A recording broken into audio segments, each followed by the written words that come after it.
Welcome to another evening of IFSC World Championship action. Earlier on, we had the men and women's boulder semi-finals.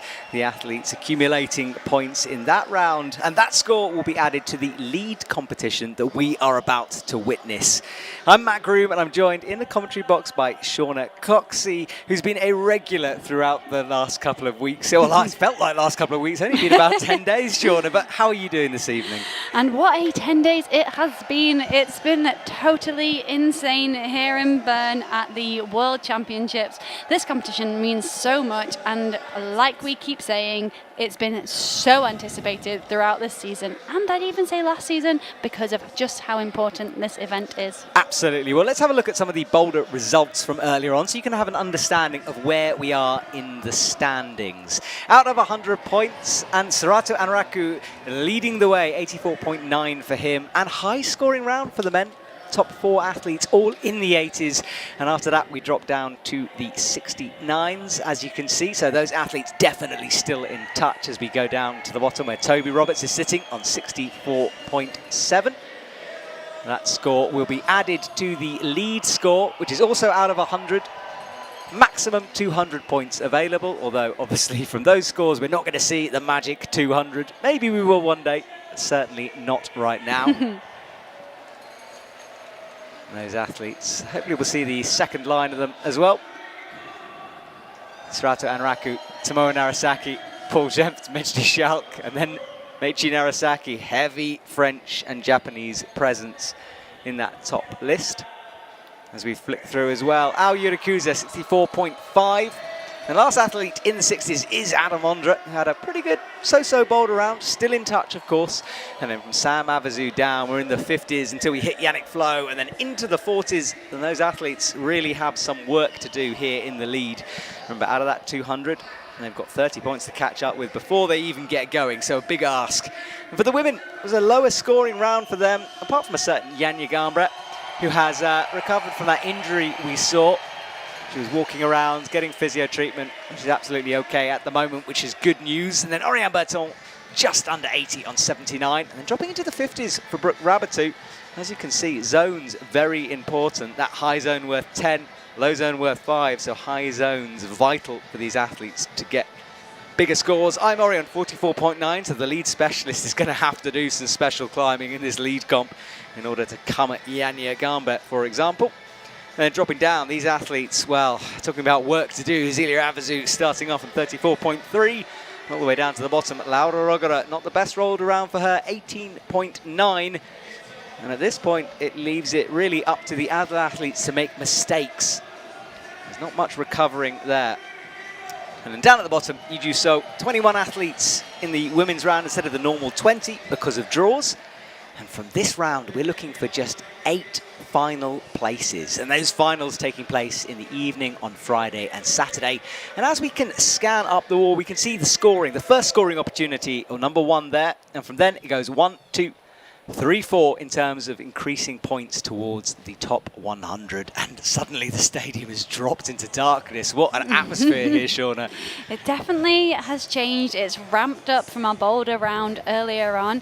Feels like a long time ago now, but these athletes all did the boulder round this morning or this afternoon for the men, this morning for the women, and they're coming into the lead round now. Those scores are accumulated, so put together, and it is quite different in the lead and boulder as an event because we are on a point system, like you've said. So we've just seen those points from boulder on the wall right now. We can see where the points change and how many points they get to.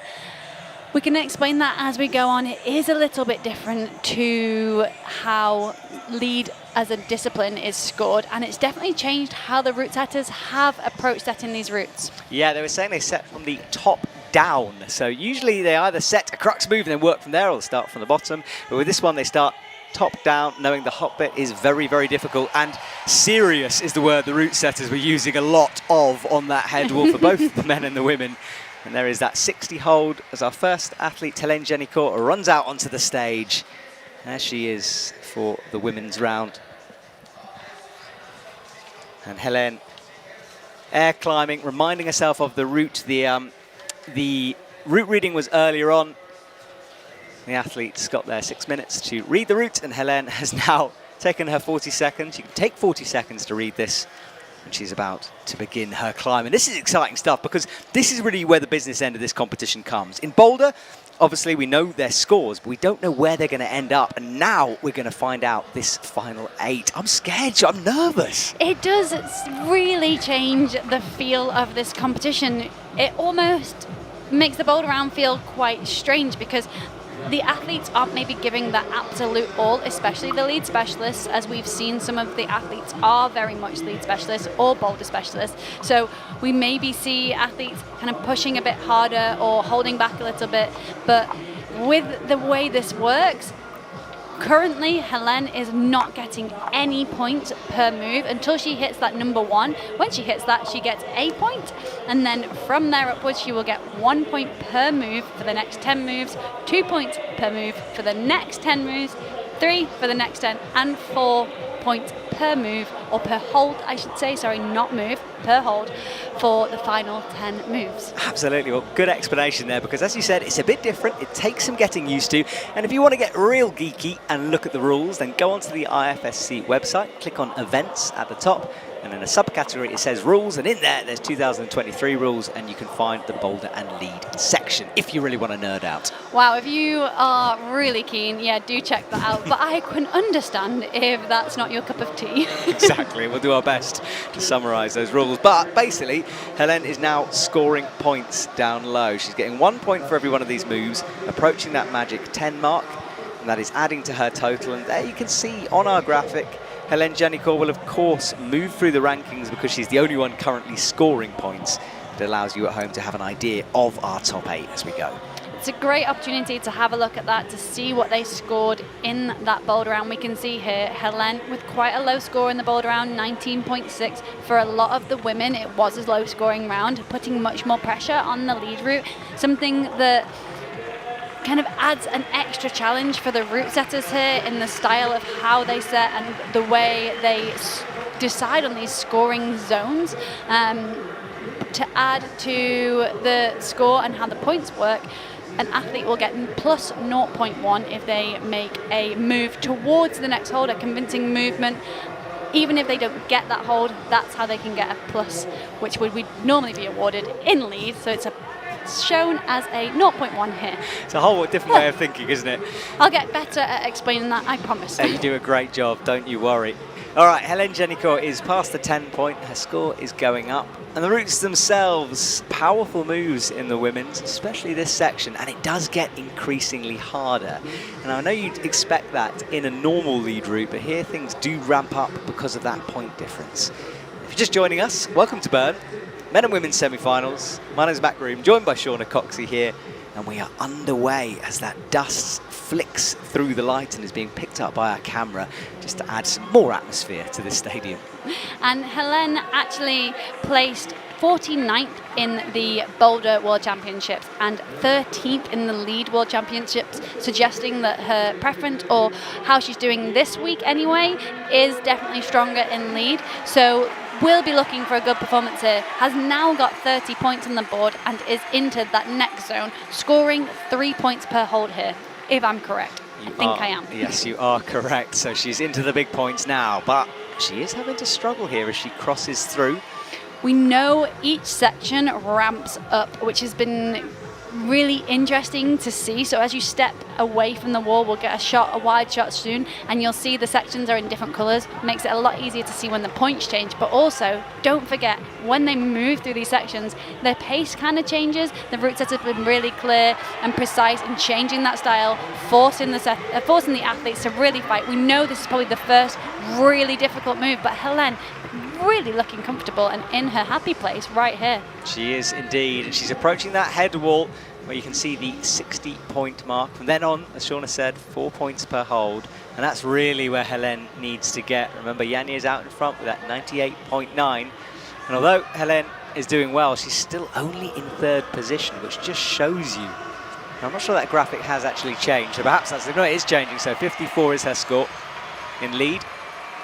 Yeah, so 73.6 total, which is why she's currently in third position. So you can see the score on the far left is the total score. So a great graphic to show that, but an unfortunate slip there, I think, from Helene. She looked quite tired, kind of puffed cheeks. It really does start to ramp up. We know that this route just gets more and more difficult, and the route setters did say that head wall for the women gets serious.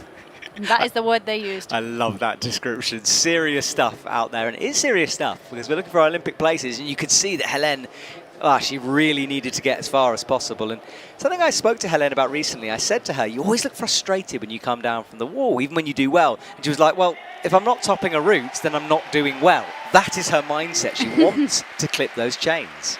A lot of athletes do feel that way as well, and I think if they come off the wall knowing they had more to give, there's some frustration. But Helene looked like she was able to fight quite towards the end there. You know, she fell off trying to hold on as opposed to falling off or slipping or going for the move.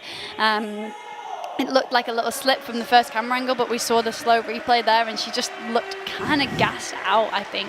Yeah, it's been a tiring schedule, remember. And now, from now on, we have men and women climbing at the same time, like a normal semi-final. The reason we had the Helene coming out first is because we had the 21 athletes, and we're finishing with 2 athletes rather than just 1 on the wall. So that's the reason for that.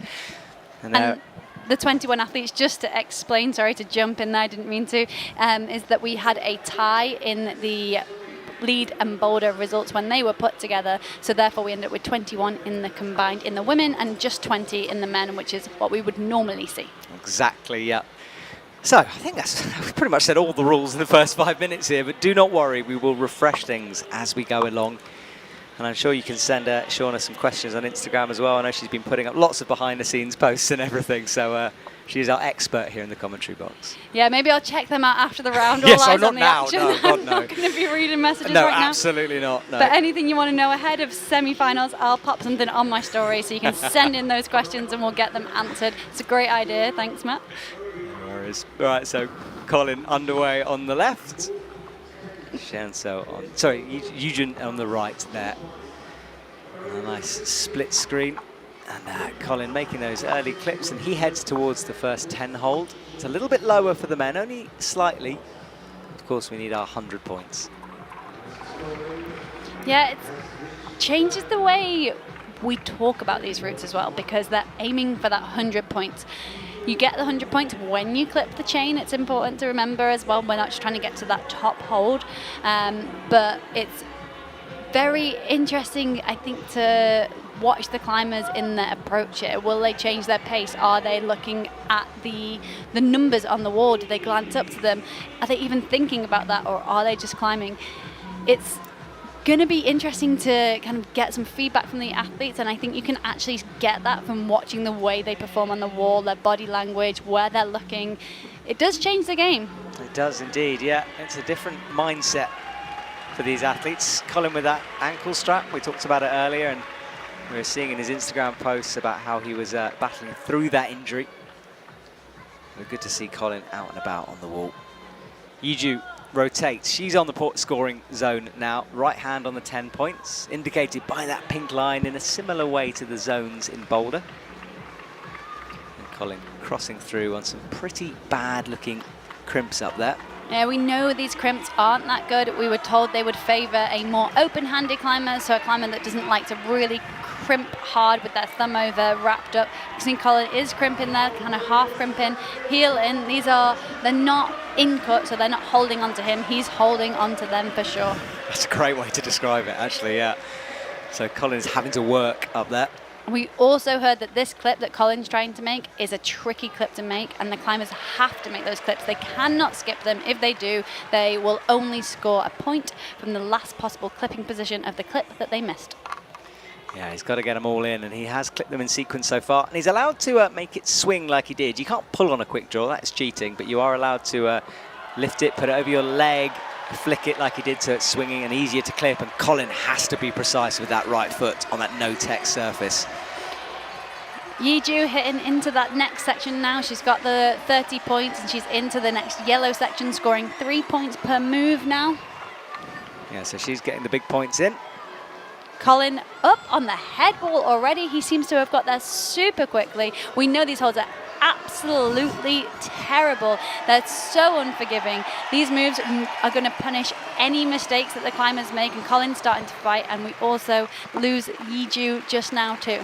Yeah, she is down and out just below the 60 mark for her, and Colin is really fighting. He bumped out left. I'm not sure he thought he was going to make that clip, and then found a bit of a shakeout in order to do it. He moves to the top of the leaderboard provisionally, of course. We've got all those athletes to come, but just to give you an idea of how this scoring works. This is a good climb from Colin Duffy. It really is. He's looking very strong. He was kind of middle of the pack coming into this round. He needed a good performance here, and that is what he gave us. Exactly, so Colin's down. And Shauna, can I ask you something personal from an athlete's point of view? When you qualified at the World Champs and you were in this kind of a position, I mean, what were you feeling before you came out? Oh my goodness, taking me back to Hachioji, the World Championships in 2019. For those of you who don't know, I was a professional competition climber. I'm now a professional rock climber, but spent a long time on the circuit, over a decade, and was fortunate enough to get an Olympic ticket at the first opportunity.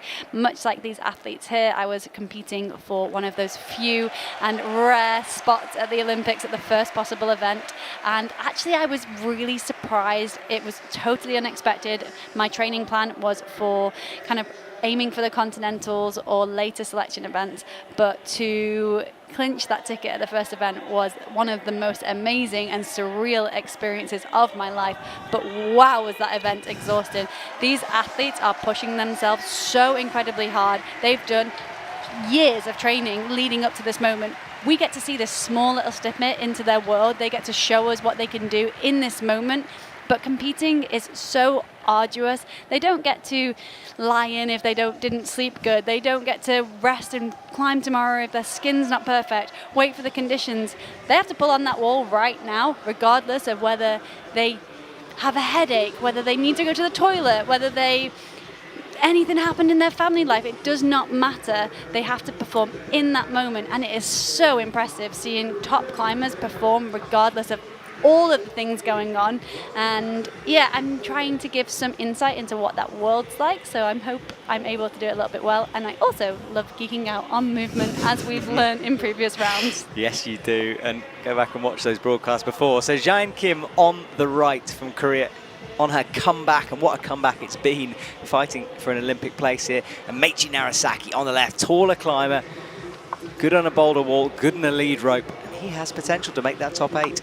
He really does, and one of 2 Narazakis in the final. His brother will climb later on, but both brothers having really great seasons. Meiichi kind of stepping up year on year, often in Tomoa's shadow a little bit maybe in previous years, but not this year. He's really been kind of owning the stage.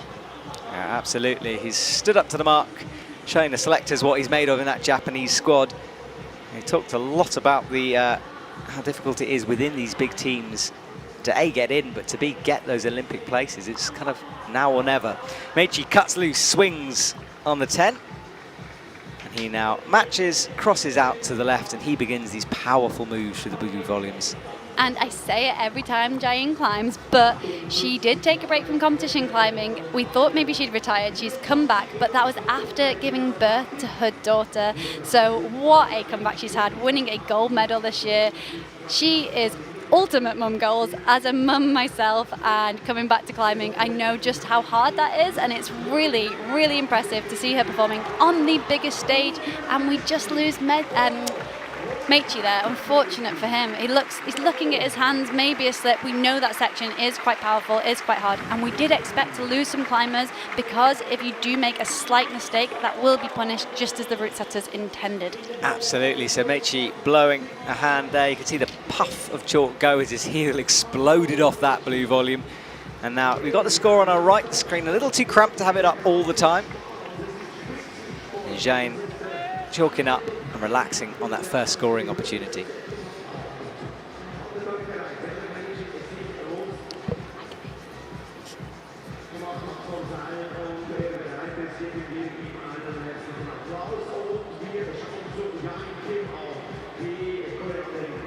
Jae through into the scoring zone. I almost go quiet when Jae climbs, because she climbs so gracefully. I feel like it's her stage, it's her moment, which is why I'm not talking so much.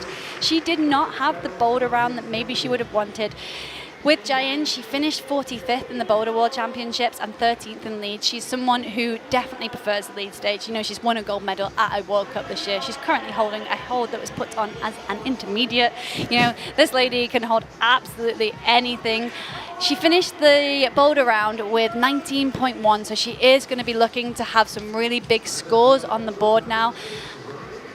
I wonder what it's going to be like when she gets to that head wall, often preferring a smoother style of climbing, and we know the head wall gets serious, as we keep saying, much more awkward climbing, really uncomfortable in the way they put those holds on up high, but I do think we will see it up on that head wall. We know there's a hard move to the black hold that's on the yellow, a couple of holds below that 60 you can see there. She's coming up to that now, so keep your eyes on that move, because that is probably our first really difficult move on this route. Of course, all the moves are pretty hard. Yeah, it's pretty savage. You can see the chalk puffing over her face there as she looked up in the lights. And we will give you the men's scoreboard after Jayan falls or tops out, so you have an understanding of where Meichi is in the running. And Jayan is just below the head wall now. One thing we didn't mention when Colin was climbing is that he is a current Olympian. He is an Olympian. He'll be an Olympian for life. So he is looking for his second Olympics. I will try and keep you updated on who's an Olympian and who's already been there as we go. But yeah, don't want to forget to mention that Colin was one of the youngest climbing Olympians that we had. Oh, look at that hold. A wonderful shot to show how small it is, just on the edge of the head wall. And that X, some people are asking about that. That's the last clipping point for the quick draw. That's what that indicates. So that X is actually on the quick draw, that one. So the next hold, you can see the purple she's about to go to. She needs to have clipped the X below her before she can progress. She has done that. She did that off the tiniest crimp maybe we've ever seen. But she's into the head wall now. This purple section gets very unforgiving. She can't make any mistakes. It's much more awkward climbing than I think she would like. Jayan Kim is very good at composing herself. She never looks flustered, ever, and just keeps climbing. But a foot pop. Yeah, we saw a foot pop there, and she's got her head in her hands. I think she's going to be disappointed with that. A high score, but still it looked like she had more in the tank. It's so unfortunate, because you only get that one attempt on this route. And I keep saying, and then it's gone forever. You get that one attempt, no more, no practice. They do get an observation period, which they had earlier, but just one attempt leaders. Yeah, watch this right foot, I think it was. So keep an eye on it. She reaches up high into the slope, and then, yes, it was that right foot. It popped. She holds the rope, big swing down, and, yeah, hands on head for her. So let's have a look at the rankings as they stand, just so we can keep you updated with the scores. So we saw Meichi Narasaki lead score of 28, total 97.8. So he's in second place. Colin Duffy ahead of him with 157 total. And a much better round from Colin. You can see what a difference that makes on the leaderboard. You really can. And you can see it didn't necessarily seem like they went totally far apart, but because those scores change and how many points you get per hold, it has a drastic effect. Well, Jayan Kim there, she's down in 5th position. And remember, it's only the top 8 who get through. So that's why she had that head in the hands moment. It means a lot, those slips. Women's route especially, you've got to get high up on that wall. All right, well, she is another Olympian, Kara Kondi, coming out onto the stage to a big reaction from the crowd. Kara, really happy to be here, sharing lots on her social as well.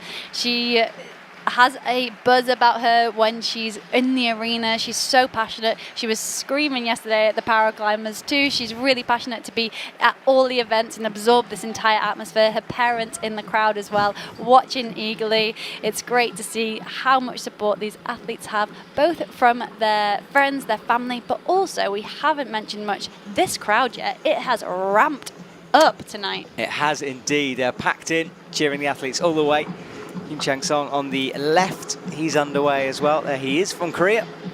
And a fairly straightforward start for the men. Good holds. And of course, the route says don't really want to lose anyone before that scoring opportunity. Good holds, but they did say they've kind of put them on in awkward positions. Your feet never feel quite right. And I think they wanted to unsettle the climbers. I know that sounds mean, but their job is to make these climbers work for those 100 points. So yeah, not the easiest start and maybe not comfortable, but not slowing anyone down so far. No, exactly. So he's cruised through. He's starting to score points. Karakondi is below the points at the moment. You can see those jibs underneath the black volume. That's the scoring opportunity. The women's route quite similar to the men's in the sense that it's not comfortable climbing. It's making the climbers wiggle around, move around, make their hips kind of not feel quite in the right place. Again, not slowing any of our climbers down too much right now, but definitely zapping their forearms a little bit and having an impact later on in the routes. Yeah, exactly. Over gripping and all that can make a difference. Kyra reaches up to the pinch. Big move out loose, cuts loose, whacks her heel in, and she'll have a moment to shake. Oh, that was nearly a slip. He's cutting loose pretty wildly there on the left. And now he will have an opportunity again just to reset here. And look how small that crimp is. Right hand locked off, thumb over the top of the fingers. Kyra making the long clip. Yu-Chan bumping up the leaderboard as his score gets updated as well. You can see on the right here, it's really different to watch compared to the lead championships and the Boulder championships that we've seen previously, and the results starting to take shape a little bit and starting to make sense of why we use this point system. It was discussed as whether we could use we lose Kyra there. Yeah, that was a fairly low fall for her. A big reaction from the crowd as well as she falls. They know how important this is as well, and you can see her score. You could see her score. Chang Song, meanwhile, he's got 12 points so far. Well, now 30 there, gets upgraded. Looking happy to be on the crimps, I would say now. Yeah, the scoreboard flicking all over the place there, you can see.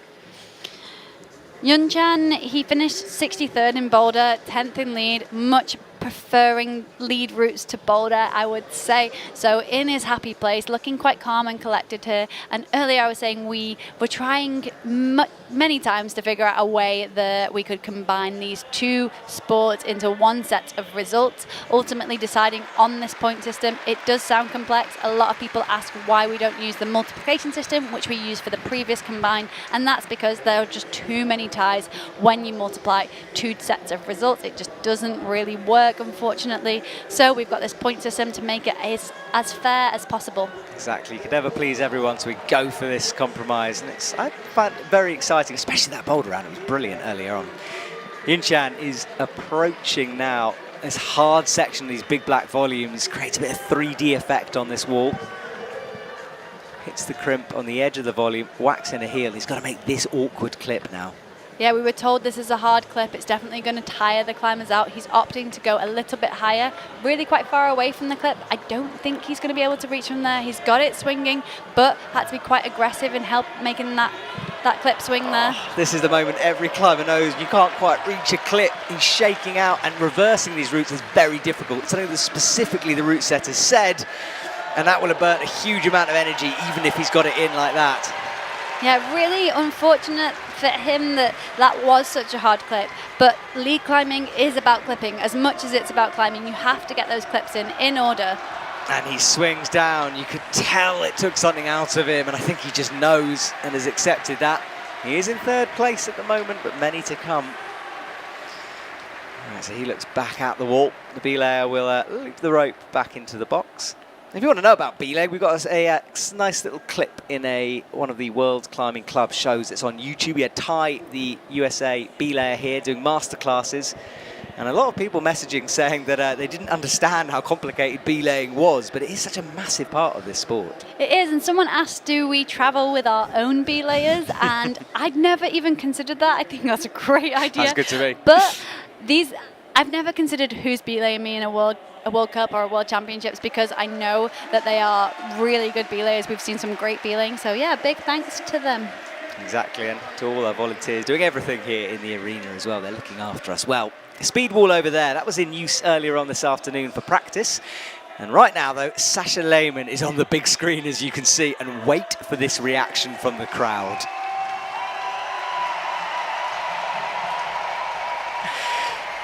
Lots of cheers echoing through the stadium as Sasha comes on the left. And the DJ ramping things up too. It's starting to feel like a party in here. It is indeed. It's only going to get better as we approach that finals as well. And Vita Lucan on the right, gold medalist this year, really on form with her lead climbing. Maybe she can do something special this evening. Sasha Lehmann, well, he's got work to do, of course. Boulder, not necessarily specialism. It's fairly low down on the scoring, so he's got a lot to do here on this lead walk. He does, but he looks confident. He's looking feisty. I think we're going to see big things from Sasha. The crowd will get behind him. I just hope he doesn't make any mistakes because, like we've said, this route does not allow for mistakes. You will be right out of there if you do mess it up. Like we've seen, the clipping is important. It's important to find those body positions, to take the clips at the right time. There's a lot going on this route, but Sasha, more of a lead specialist, and I think he'll be in his happy place now and wanting to give a huge performance for that crowd, knowing those 100 points are sat waiting for him at the top of the wall. It's tempting, isn't it? It's just beckoning the climbers onwards. And he's in the scoring zone now. Makes that clip out to the left. And Vita as well is nearing her first scoring opportunity. You can see Sasha's score beginning to get upgraded. Yeah, 50.1 in the boulder. I almost hold my breath until the athletes hit that scoring zone. I really don't want us to see us lose anyone before they put a score on the board, but both athletes into the point now. So I said 50, it's 44.1. I can't read apparently. So Sasha whacks in a toe there, and he crosses into the higher scoring zone.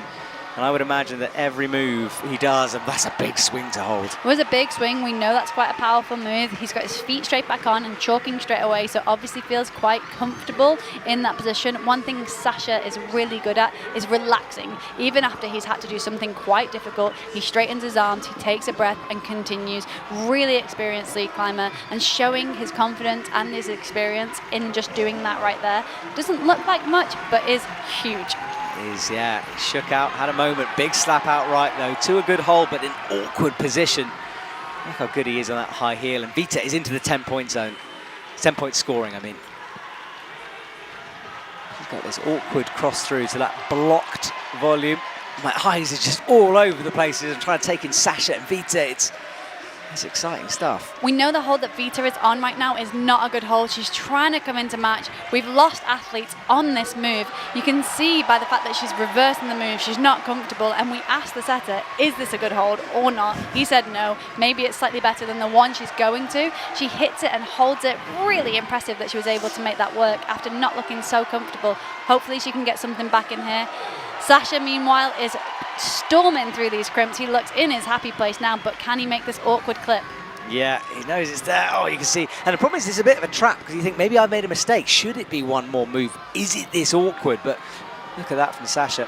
Just to come to my geekiness here, he had a heel in, he wasn't able to reach it. He adjusted his right heel to his toe to allow him to have more length to reach that clip. Smart climbing from him, a very subtle adjustment, but really important. Crowd cheering as he made that clip. He knows that was important. I think we'll see him up on the head wall. He's about to hit the 60. Just falls short there. Maybe a little foot slip, shake of the head. He knows that wasn't enough.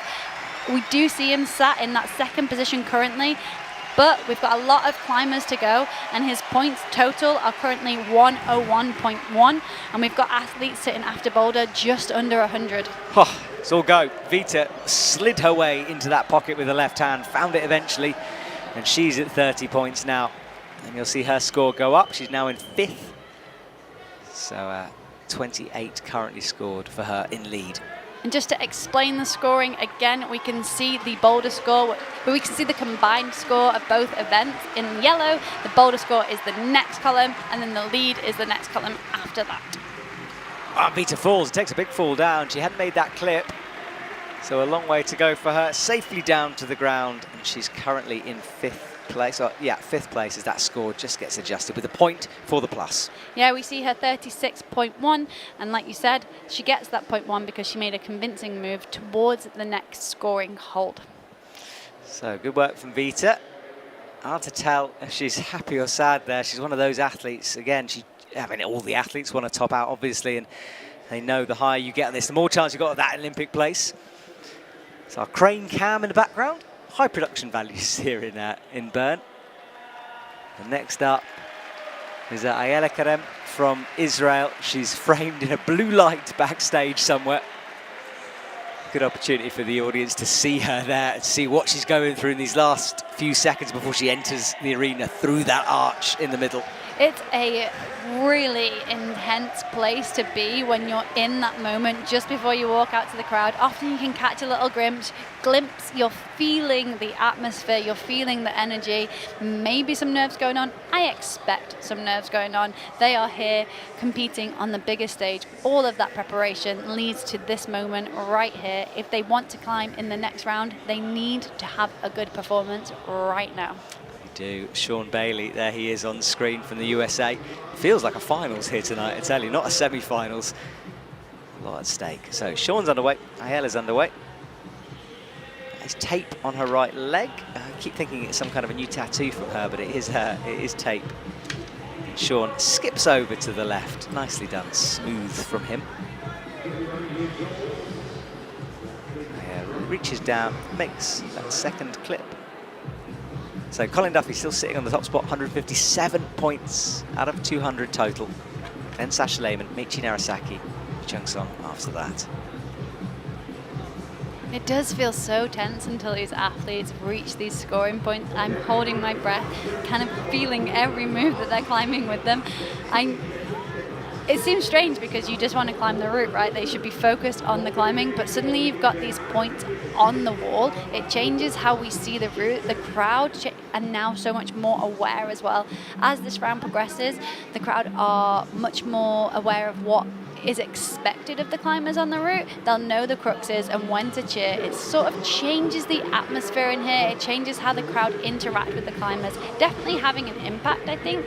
And also the DJ, the lights, everything starts to change because we're getting more knowledge of what this route looks like as the round goes on.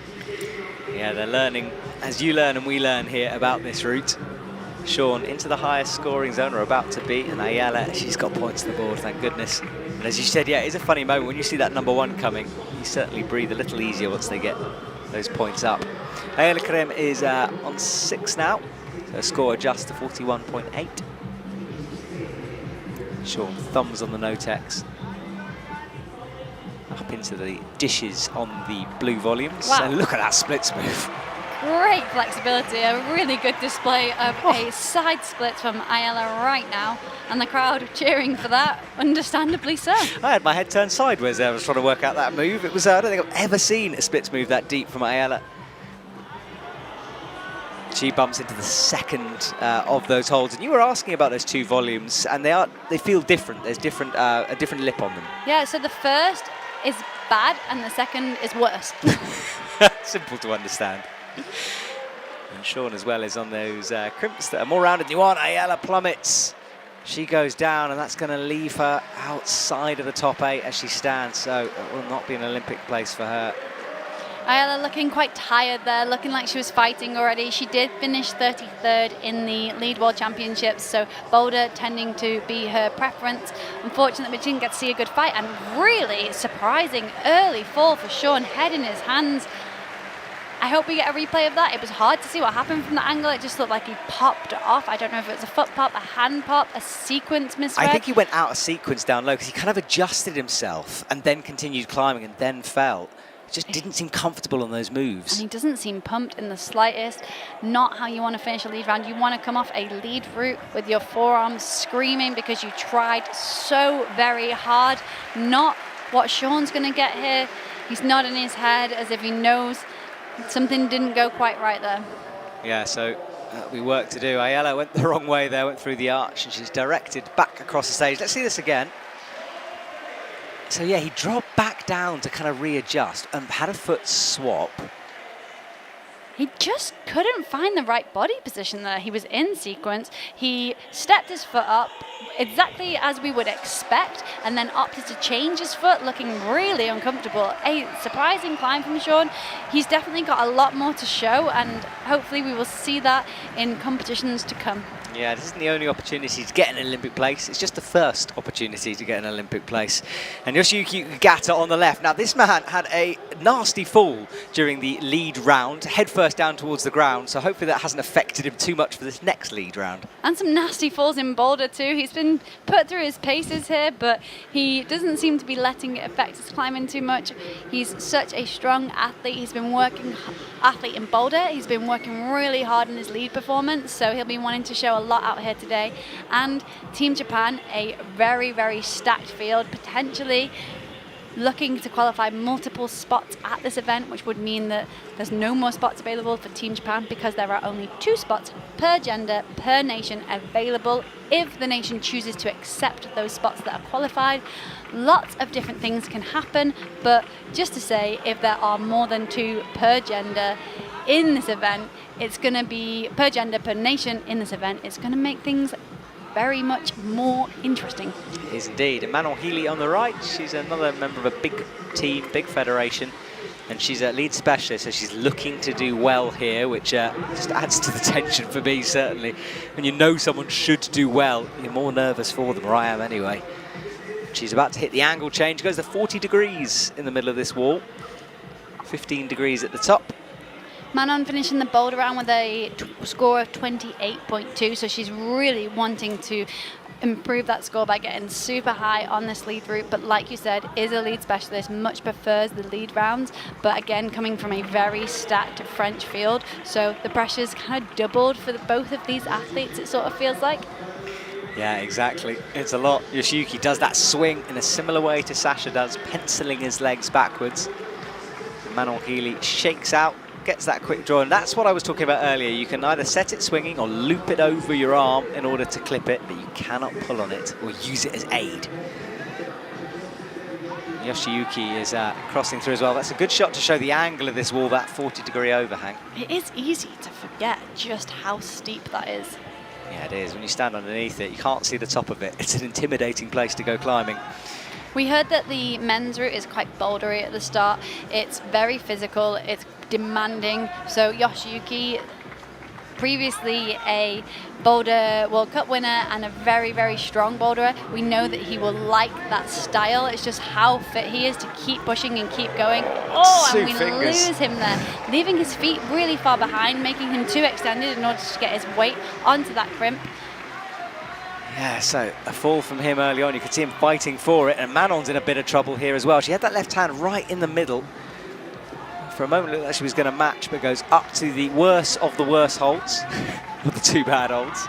And throwing straight through into the undercut, actually really strong, and you can hear the French coaches, the French team shouting for her. They know how much this climb matters. She's climbing for an Olympic spot potentially here, which the only way she can get awarded one of those spots is to qualify into that top 8, into the final. So it is tense in here right now. I'd say we've got a final coming up. And what is our heart rate's going to be doing at that point? I'm nervous already here.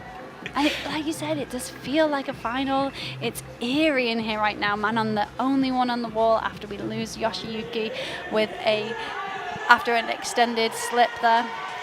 Yeah, good shot of the jibs underneath the holds. She progresses upwards though, dragging all the time. She likes a drag. Look, another drag on the right. Yeah, a drag is a really open-handed position. You can see her fingers aren't bent. She's really open, climbing very efficiently. Often climbers have a preference over whether they open hand or they close the hand, but also the holds sometimes force that too. We know that the men's route, for example, people may prefer an open-handed position through the middle section, and maybe the women's route too, because she's definitely making it work for her. Yeah, she is. And she's taking the good opportunities to micro shake out. So efficient work for Manon Healy. Yeah, not many resting positions on either route. We're seeing those micro shakes, big moves, big powerful moves, and we know we've got one of the hardest moves of the route coming up as she's going to throw over to this big black hold, the big black cheetah hold just here. Doesn't seem to struggle with that. No, she doesn't. She's in, locks in the heel as well, reaches over to a blind hold.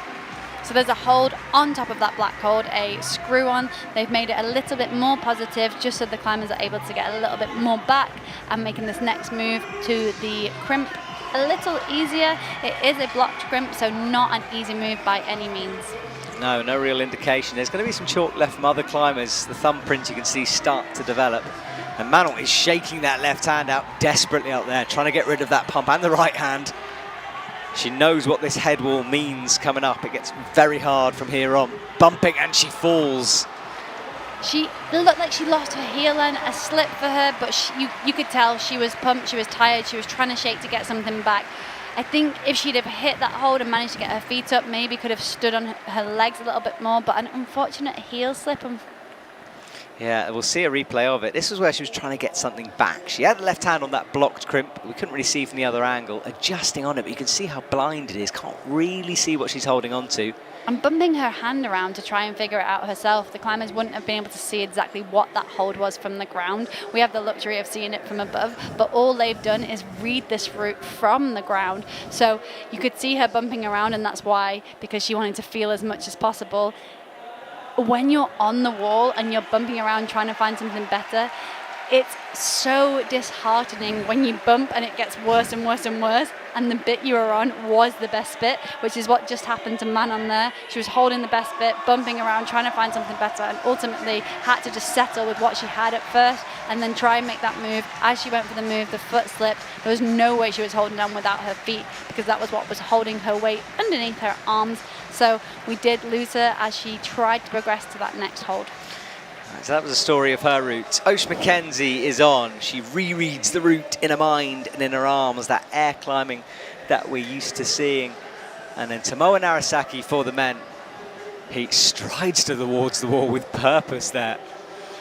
He climbs so confidently, he climbs so very fast. Often we see him make every now and then we see him make mistakes because of that. Usually it plays in his favor on a route like this, as long as he doesn't make any mistakes. We could see something really great from him, because that fast climbing will allow him to move through these hard sections, these powerful sections efficiently, if he cannot make mistakes and be precise. Exactly, he scored well in the boulder, 84.7. Second place, just underneath Serato, who was 84.9. And you can see what a difference that makes. I mean, this is why the boulder round is important, because he's only 3 holds in, he's in 7th place already. Yeah, it's a really great demonstration of that, just how much these points matter. Both climbers on the wall right now are Olympians too, important to note, experienced in climbing in multiple rounds and different disciplines. We see here the lead and boulder. Previously in Tokyo, it was lead, boulder and speed as a combined event, but we've lost the speed. They have their own medal now, which is a great progression. Hopefully one day we'll see all 3 disciplines with their own medals, but we are looking right now at the lead semi-finals of the lead and boulder event. There we go. Good summary. Thank you very much. It is complicated when we say boulder and lead like that, because that is what it's called, but when you start to break it down, it's complicated, isn't it? It is, but it's a lot more simple than doing all 3 disciplines. So, I mean, I've been there, I've done all 3. So, yeah, it feels more simple than that. Yeah, no more speed for us. Tomoe slapping right, thugging his way through that move. And very, very quickly, too. Yeah, sometimes it is better just to go, especially if you're getting a bit tired. So he reaches up, makes the long clip, misses it though, hits it the second time. Hopefully it won't have phased him too much as Osh moves towards hold number 10. Also it's scoring 10. Tomoe flying all over the place. Tomoe flying around, that really kind of risky climbing that I've talked about, very fast paced. We have seen him make mistakes because of this, but he's really climbing quite quickly. I think he knows that he needs to. He's hitting the section with the risky clip, or the hard clip, sorry, but he puts that toe hook in just like Sasha did, but didn't try a heel first. So making good decisions quickly, and I think this will play in his favor. He's approaching the head wall as well. Yeah, he is committing to this route. Look how fast he's climbing. Osh is meanwhile a little slower. She's resting. Tomoe is up towards point scoring 60. I was going to say, every move Tomoe makes was worth 4 points now, so that he was in kind of the hot zone. Things were getting really, really intense for him. You could see he climbed quickly because his forearms were starting to burn out. I think that played in his favor massively. It was a good performance for him. A lot of points on the board after a great boulder round as well. I think we might see him in finals. I'm going to put it out there. Oh, it's an early claim for it's Shauna Coxey here. It's an early call. I like an early call. You're braver than me. So Osh has a high right heel on the dish, showing good flexibility. She turns that into a toe now, rocks up towards the next yellow blocked hold. There you can see it on your screen. And Osh is now in the second to last zone, so every point there, every hold there was worth 3 points. Good to see her getting into that zone. We see her now bump up into 6th place with a lot of climbers to go, only scoring 33 in the lead round. Not what I think she would have wanted heading into, as we head through this round. Yeah, her legs there kicking in the air as she skimmed across the ground, but back down safely as our photographers approach to get that important shot. And there are some wonderful shots coming out of this World Championships from the official photographers. You can look at that on Instagram, Flickr, and there's all sorts of things. Let's see this again from Osh. So she was through the blue into the yellows, that left elbow starting to come up as she made the big cross-through move and couldn't hold that. Yeah, looking tired, looking like she'd had a fight up there. She climbed really strong through that blue section. We know it's bouldery. We know it's very, very hard. Yes, it is low down, and it's hard to imagine how tricky that is. When we've watched many of the climbers moving through that, they've been slow and really thoughtful, having to make big decisions on the wall, because I think it feels a little bit different to what it looks like from the ground, and we can see here just how pumped and how tired Osh's forearms are as she gets some help from the belayer to undo her knot, a position I've been in before. And I know she's looking up, she's looking at what she did wrong, but I hope she's satisfied with the fact that she was able to give a lot, maybe not so much with her result. Who knows?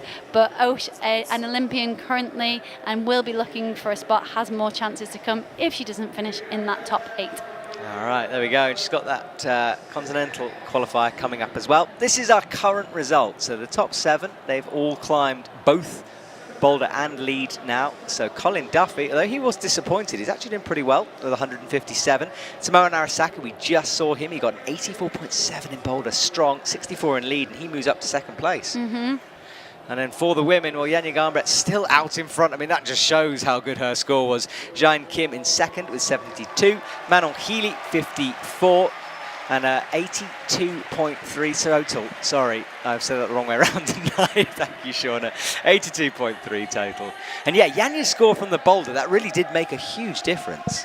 It did. I wonder if she'll even need to climb in this round. Can you imagine? That could be the case. Something tells me regardless, she will want to. I think she might, yeah. All right, next set of athletes through, and that is Toby Roberts down on the mats, and then Annie Sanders from the USA on the right. And there is Toby, looking at having a little dance on there on the stage. Toby just checking out the moves one final time. We saw Toby head into the finals of the Lead World Championships in 1st place, have an unfortunate slip on a very dynamic move. I expect he'll be very happy not to see a move like that on this route. So if he can keep it together, if he can keep climbing, push through this middle section where it is really bouldery, something that I think he'll enjoy. As long as he doesn't make any mistakes, I think we can see a great fight from him up on that head wall. Yeah, he'll want to climb in the finals at the weekend for sure. I mean, everyone does, of course, but he's one of the favourites to do that coming into this competition, but anything can happen. And he's been talking about the fact that he wants that Olympic spot, something I think some athletes are maybe a little bit nervous to say. That's why they're here, right? But this competition, there are only 3 spots available for the Lead and Boulder, 3 spots for men, 3 spots for women. But these points, I keep mentioning, and it is worth remembering, the points that they gain from this competition go towards the Olympic qualifier series that's coming next year. So this is the first opportunity to qualify. Then athletes have the continental championships coming up at the end of this year. All of those are done by the end of the year. Next year we'll see the Olympic qualifier series, which we can tell you more about maybe at a later date. But right now all focus on Toby and Annie as they progress up the wall into the points zone. Yeah, Toby crosses through a powerful last move to leave the yellow section into the blue section. And Annie at home on a lead wall, she enjoys this kind of resistance style training. There are some powerful moves in there though for her. She's improving all the time in that boulder style, and I can't wait to see her higher up on this wall. Hopefully, fingers crossed, don't want to jinx it. And Toby with a toe in as well. An interesting set of results from Annie from the Boulder and Lead World Championships. We saw her finish 14th in Boulder, 13th in Lead. Really impressive and consistent between those 2 disciplines coming into the Lead and Boulder event. Just shows that these younger athletes don't tend to have a preference. They're really focusing on the games, really impressive both in lead and boulder, just as Toby is, having won a lead World Cup this year and a boulder World Cup. Not many athletes can say that. There are not indeed. He's having a good season. You know, he hangs off, has a look at the clock, and there is a time limit on this. We can't give you a clock in the semi-finals, but we will try to let you know if he comes close to time. And Toby with a try-hard face on. We know this is a difficult move here. And gets almost tangled in the rope with that right hand. You've got to watch that. He is tangled in the rope currently. It's wrapped around his arm. That's not a problem in the rules, but it might take him a little minute to get out. He untangles himself. Great that he's able to compose himself there. Could have been a nasty fall for a second, but he's worked it out, and hopefully it's not taken too much out of him. We do see Toby now clipping off a bent arm, something we don't see very often. He looked composed down low, had to try hard through that final bit of the blue section. I think he will really enjoy these crimps though, so hopefully he can move through this, kind of find some flow, get something back maybe ahead of the head wall. Yeah, the men's route is a punishing one. If you make a mistake, there's not many places to recover on this and shake out and reset. Annie here, she hits the 10 points. Now the holds are now going to be worth 2 points per hold as opposed to 1 where she just was. The next section will be worth 3 and the top section worth 4. Exactly. Now let's see how pumped Toby is to make this clip. It would be a good indication. He actually makes it very clean, and that shakeout that he seems to do is very characteristic of him. Yeah, quite an aggressive shake. Always makes me a little bit nervous. Or shake himself off the route, yeah. I wouldn't want to do that either. Chill out, Toby. Seems to work for him though. Right. And is on the right hand underclink. She reaches up over the ball into that block crimp. The hold she's currently holding was thought of to be an intermediate, and she's just made a clip off it. Crazy stuff. Toby's into the head wall. The crowd responds.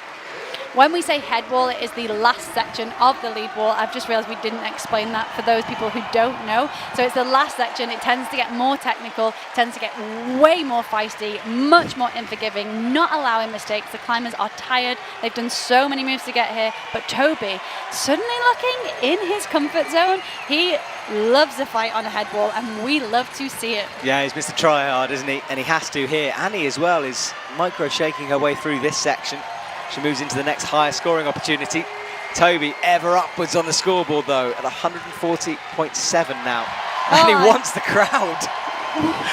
A very bold move from Toby there. He must have a lot more left in the tank if he is being that confident.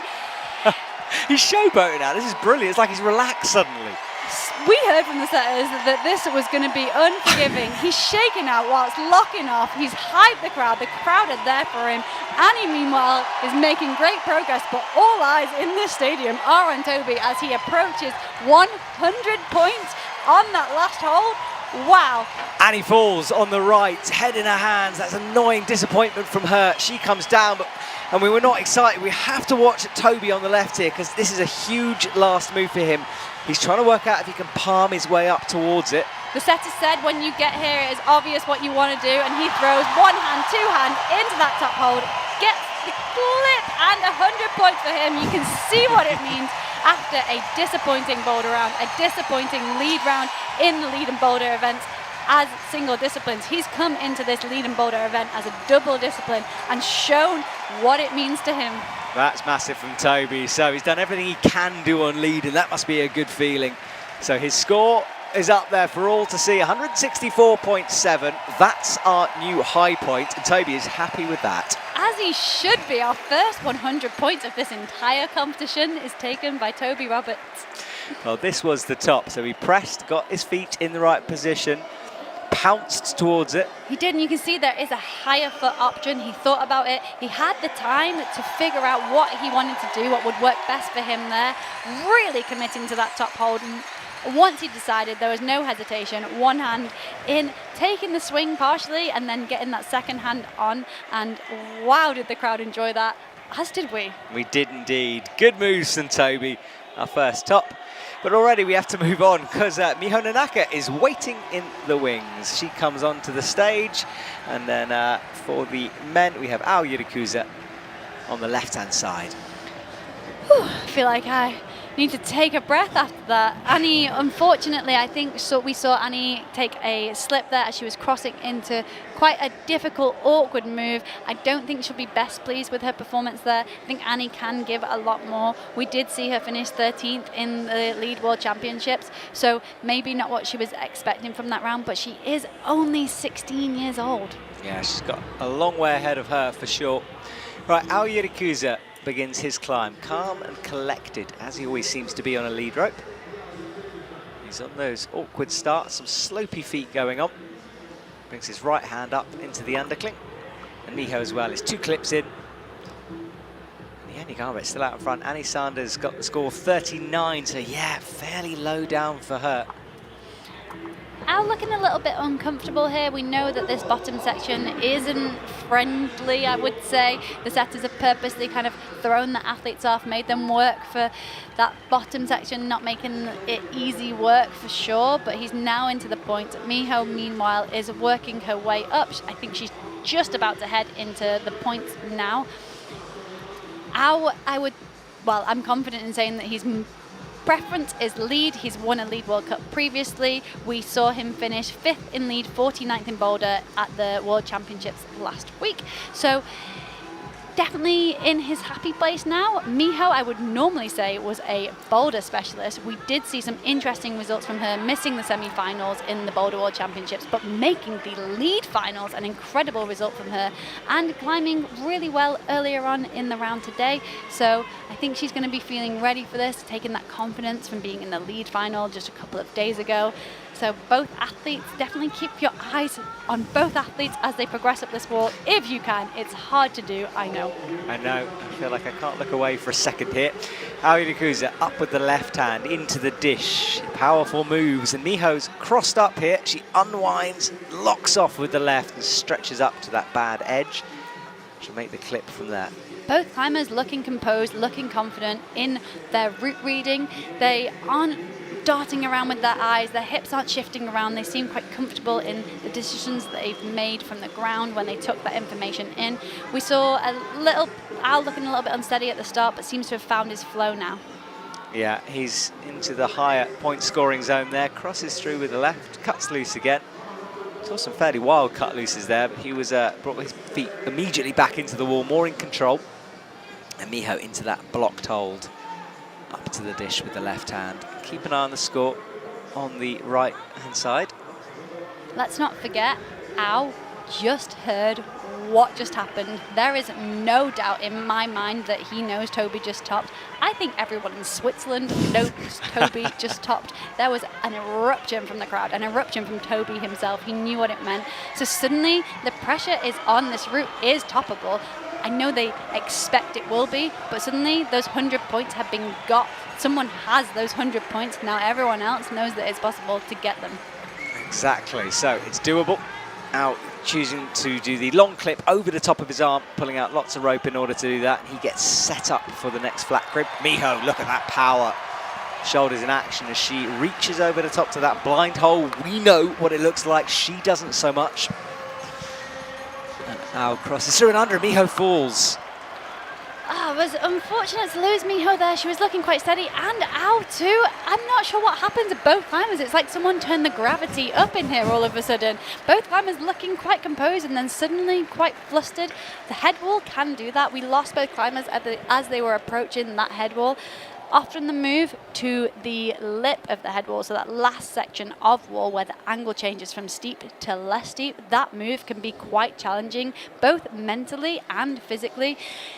It does tend to change the pace of the route. Miho leaving her feet quite low here. You can see she's looking around for something for her right foot, doesn't find it, opts to stand on the no texture part of that hold and just slips straight off of it.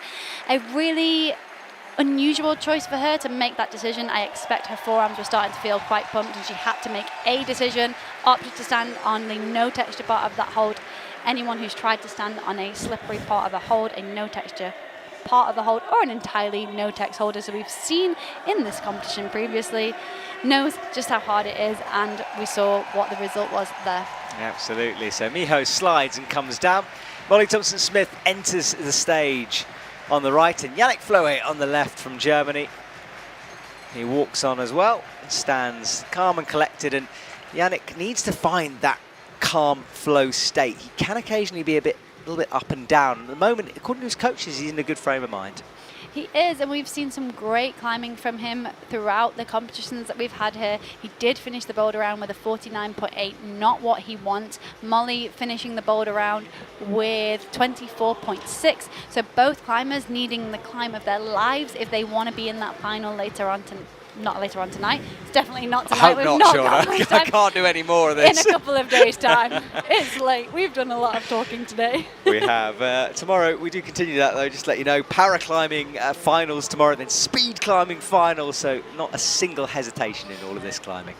No, and I'm so excited for both finals that we've got tomorrow, for the paraclimbing finals and for the speed finals. I just can't wait. There's so much action going on here. Molly steps down, feet on smears alone, brings a high right foot up, will rock up on it. You can see that ankle taped. That was the ankle injury she had down there. She did have a bit of a limp when she went off from bouldering earlier on, but after all that climbing, you'd expect that climbing on such a fresh injury. And just to explain a little, Molly broke her ankle quite severely last year and was on the comeback throughout this year and has just been stepping it up, having her best boulder result ever, finishing 18th, making the semi-finals for the first time at a senior event. So a really impressive performance from her. Understandable that she's feeling a little bit after doing a boulder round earlier on today. Exactly, so Yannick rocks up on those heels. Quick stuff from him. And he will need to be quick. It is his style on a lead rope. Molly as well, looking like she needs to settle into this route here a little bit. We'll need some powerful moves perhaps just to calm her down. She tends to do that when she hits a hard part. And now drops over to the right. She's into the scoring zone.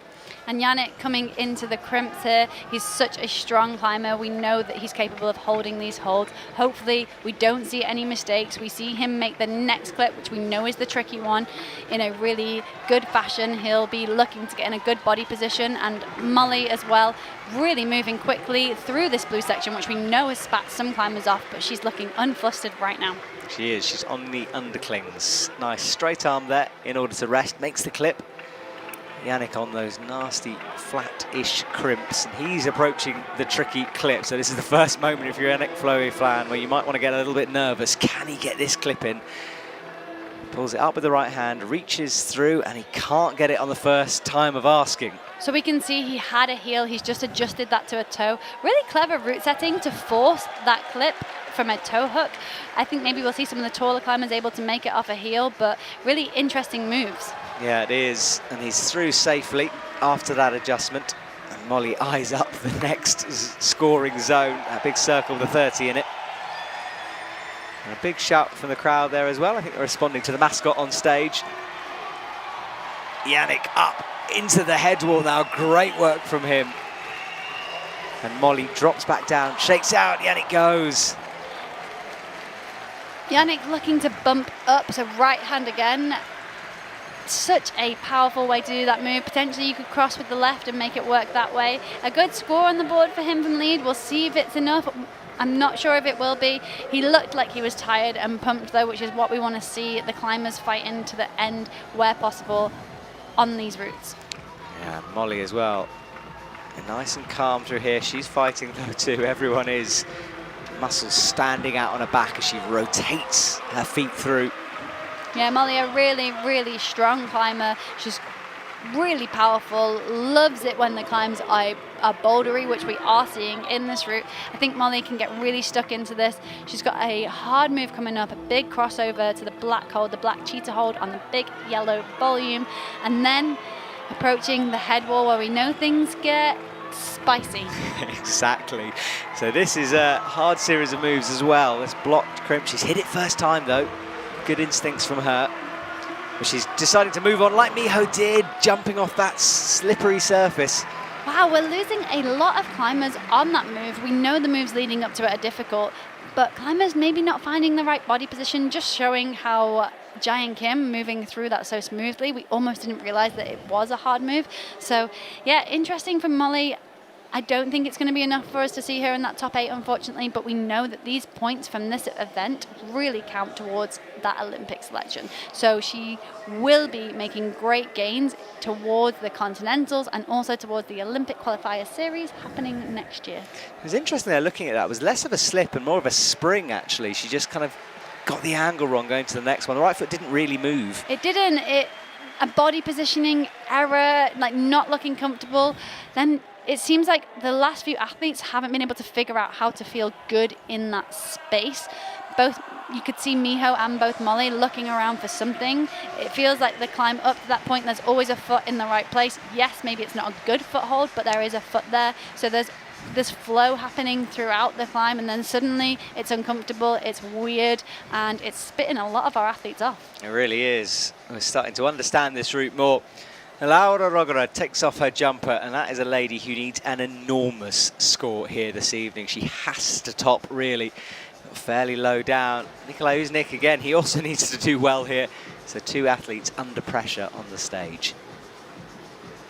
And they must be feeling that. They know what their score was after Boulder. Both athletes aware that their scores maybe weren't where they wanted to see them. Nikolai, I think, finishing a bit higher up the pack than Laura. Laura scoring 18.9. So if she wants any shot at making that top 8, she needs to be high up on the wall. Yeah, she does. So that's, at least she knows what she's got to do. I mean, in that term, she knows she's got to climb absolutely out of her skin. Even that might not be enough for Laura. She's underway. She's into the points, which is where she needs to be, but drops back down. Readjusts. Yeah, she needs to hit this number 1 hold here, the first pointing score with her left. So she went up with the right, corrected her mistake quite quickly. Interesting that she made that mistake. She's a very experienced lead climber. Something we don't see often is Laura reading the sequence wrong. So maybe feeling that pressure, feeling a little out of sorts. The stadium in here, it's ramping up. I'm starting to feel nervous. I don't know how these climbers must be feeling right now, but this event, it does mean so much, and the crowd know that. They're such a knowledgeable crowd. We've got great speakers in the arena telling the crowd how much this really means, and like I've said a couple of times, suddenly, or as we've gone on, the crowd are much more knowledgeable, and they know when to cheer, how to cheer, what matters, and they're not giving the climbers much right now because we haven't seen many low down falls or any falls this low down. So the crowd aren't giving anything away. The climbers now know that this should feel easy. If it doesn't, suddenly that kind of adds a lot more pressure. It does, and Laura, I don't think is comfortable yet. She's had a few moments down low, had sort of a fumble at a clip, and she will need just to settle herself down. I think this is her opportunity to do that. She's had a couple of moments where she can shake. She has, but she's heading into a very, very powerful section. It's not a forgiving section. The holds aren't good, despite other climbers making it look like that. These holds are rounded. They are not in cut. She's going to have to fight here. She steps down to a toe hook, not what she wants to be doing. It's quite misleading, that hold, I believe. And she's going to have to do quite a powerful pounce up to this next one now. And we know that hold isn't as good as the hold that she's on. And she holds it for a second, hangs in the air with the shoulders going out, but she falls, and that will not be enough for Laura. It was a big ask to start with, but that is far too early for her. And Nikolai as well, swinging loose here. Swinging loose with a really straight arm. It was an impressive effort to hold that, let alone keep climbing. He is fighting, and he's out of there. An unfortunate score for him because it isn't going to be enough. He did look like he's tried very hard, holding his shoulder, maybe pushed it a little bit too much. I hope he's okay. But that was an intense rotation. Yeah, both athletes struggling. Let's see Laura here. She made the move, locked it off for a ridiculous amount of time, popped, held it just the fingertips on. She was always going backwards, and finally gravity wins and she comes down. And I talk about hips a lot. We saw her hips keep moving away from the wall. What she was doing there was trying to pull them back in, trying to stop gravity pulling her off the wall, but it just didn't work, and she just couldn't quite hold that swing as her hips came away from the wall because those holds, they aren't in cut, they aren't good. We know Laura can hold on to really small holds, but those holds are rounded. So, yeah, not the round she would have wanted to have, not the lead route she would want to have, but like we said, it's a small part of a big process. She is an Olympian, and hopefully we'll see her at the next games too. Absolutely. And Natalia Grossman, meanwhile, it's funny, we have these moments with these athletes, I think, really personal moments it feels in the commentary box, and then we have to sort of say goodbye and move on. It's such a brutal sport, climbing sometimes. It is savage. It's a really savage sport, but sport is like that. It is cutthroat. Maybe I can't handle it. I can't get this invested in it. I'm losing my mind. Right. Try being on the stage. Oh, I can't even imagine, Shauna. I really can't. Well, if you're just joining us, we're about halfway through the men and women's semi-final for lead. We had the Boulder semi-final earlier on. The athletes getting scores on the board, and you can see those scores where it says BLD on that scoreboard. And then on the right is the lead score, and the gold score is their total out of 200. Highest scores obviously are better, and the top 8 will go through. And Natalia confidently through the bottom, and Sam Avezou having a great comp. Good to see the young French athlete climbing. Makes the clip up nice and smooth from him. And Natalia is into the point scoring area. I feel like I'm doing that thing where I hold my breath and stay quiet until they're in that point zone every single time. I'm just so nervous for these athletes to slip before they're on the scoreboard. Exactly, yeah. Well, Sam is up to the higher point scoring zone, gets a toe in, leans back, casual. And just to explain the point scoring for anyone that's joined us again, when they hit that number 1, so you can see the one on the screen on the right just there, they will get 1 point per hold. For the next 10 holds, they will then hit the 10 that's on the wall where you can see just that Sam's just passed. At that point, 2 points per hold. The next 10 moves after that, 3 points per hold. The next 10, 4 points per hold. There you go, yeah. The score increasing as they go, which makes sense. The harder section should be scored higher, and it does get harder and harder as they go up. It does get harder and harder, just like we've seen, but we know the men's route is possible. We've seen a top of that. We're yet to see a top of the women's. So I do think we're going to see some exciting action up high at the top of both of these routes. But wow, an early slip from Sam. Very unexpected. It was. I realised I sucked in my breath when he moved out right, because it suddenly just didn't look right when he made that move. And I think it just impacted him later on. Yeah, a really surprising slip from him. We've seen him stand on lead World Cup podiums this year. We know he can give a better performance from that. I think a lot of athletes struggle with pressure here tonight, or struggle with something. And Natalia eyes up the next hold as she goes upwards towards that 30 circle. She's looking calm, she's looking relaxed. She does need to put some good points on the board here. She did have a good Boulder round, I think, getting quite a few points. I'm just trying to look at all of the... 34.4 was her score. Oh, so not the Boulder round. Yeah. I thought she had, actually. So, yeah, lower than I was thinking. So she's going to be looking for some big points here. Yeah, her score not being adjusted there, I think, on the right. No, don't worry, so much going on. It's, yeah, I think her score, because it says 0 at the moment for lead, but she is higher than that. So the scoreboard having a moment. Comes out with the left, kicks the feet over, bumps the hand. And there we go, now it's adjusted. She skips way up the leaderboard immediately, so 42 for lead and 76.4 her total. She looked like she was having to try quite hard for a moment there, and then was able to compose herself, making this cross to the black hold here look really easy and really smooth. So I hope she's able to figure out a way through this next move where we have lost a lot of athletes now. She's looking around to try and find a foot, not able to find one, and another climber lost at the same move. Things are really starting to change on this route. Yeah, we are seeing some interesting moments. She didn't look comfortable. The second she hit that block hold, she started to kind of search around with her feet, trying to find something, and that is a pattern we're seeing here. So Natalia's done, Sam is done, and we move through the semi-final, racing away here. Let's watch it again. This was the moment. That left hand was okay, but the right hand wasn't great, and then she started searching, couldn't really see it, went for the slap, and the feet was gone. Yeah, big fall there. She just couldn't find a position to make that movement work. Her foot did slip right down that volume, as you saw. She managed to get great height despite that, but not with enough control to hit that hold that she was going for. So I expect she'll be awarded the 0.1 for the convincing movement to the next hold, but unfortunately not the next hold score. Now Natalia leaves us. Paul Gempt on the left for the men, and Mia Krampel on the right. And great to see Mia climb the other day in lead. She has a real chance here.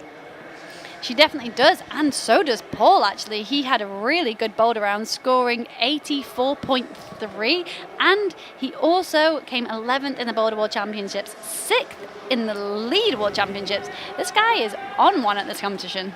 She is indeed, and I think the reason why we think these the scores are different for the women is because, remember, it was a low-scoring round. If you sort of take Yanya out of it, and Oriane, to be fair, everyone else was in the 50s and down from there. So 30 actually wasn't a bad score, and Mia sitting on 34.5, so work to do for sure. Yeah, we're still trying to get our head around how the point system works, and it was different for the men, much higher scoring for the men, lower scoring for the women.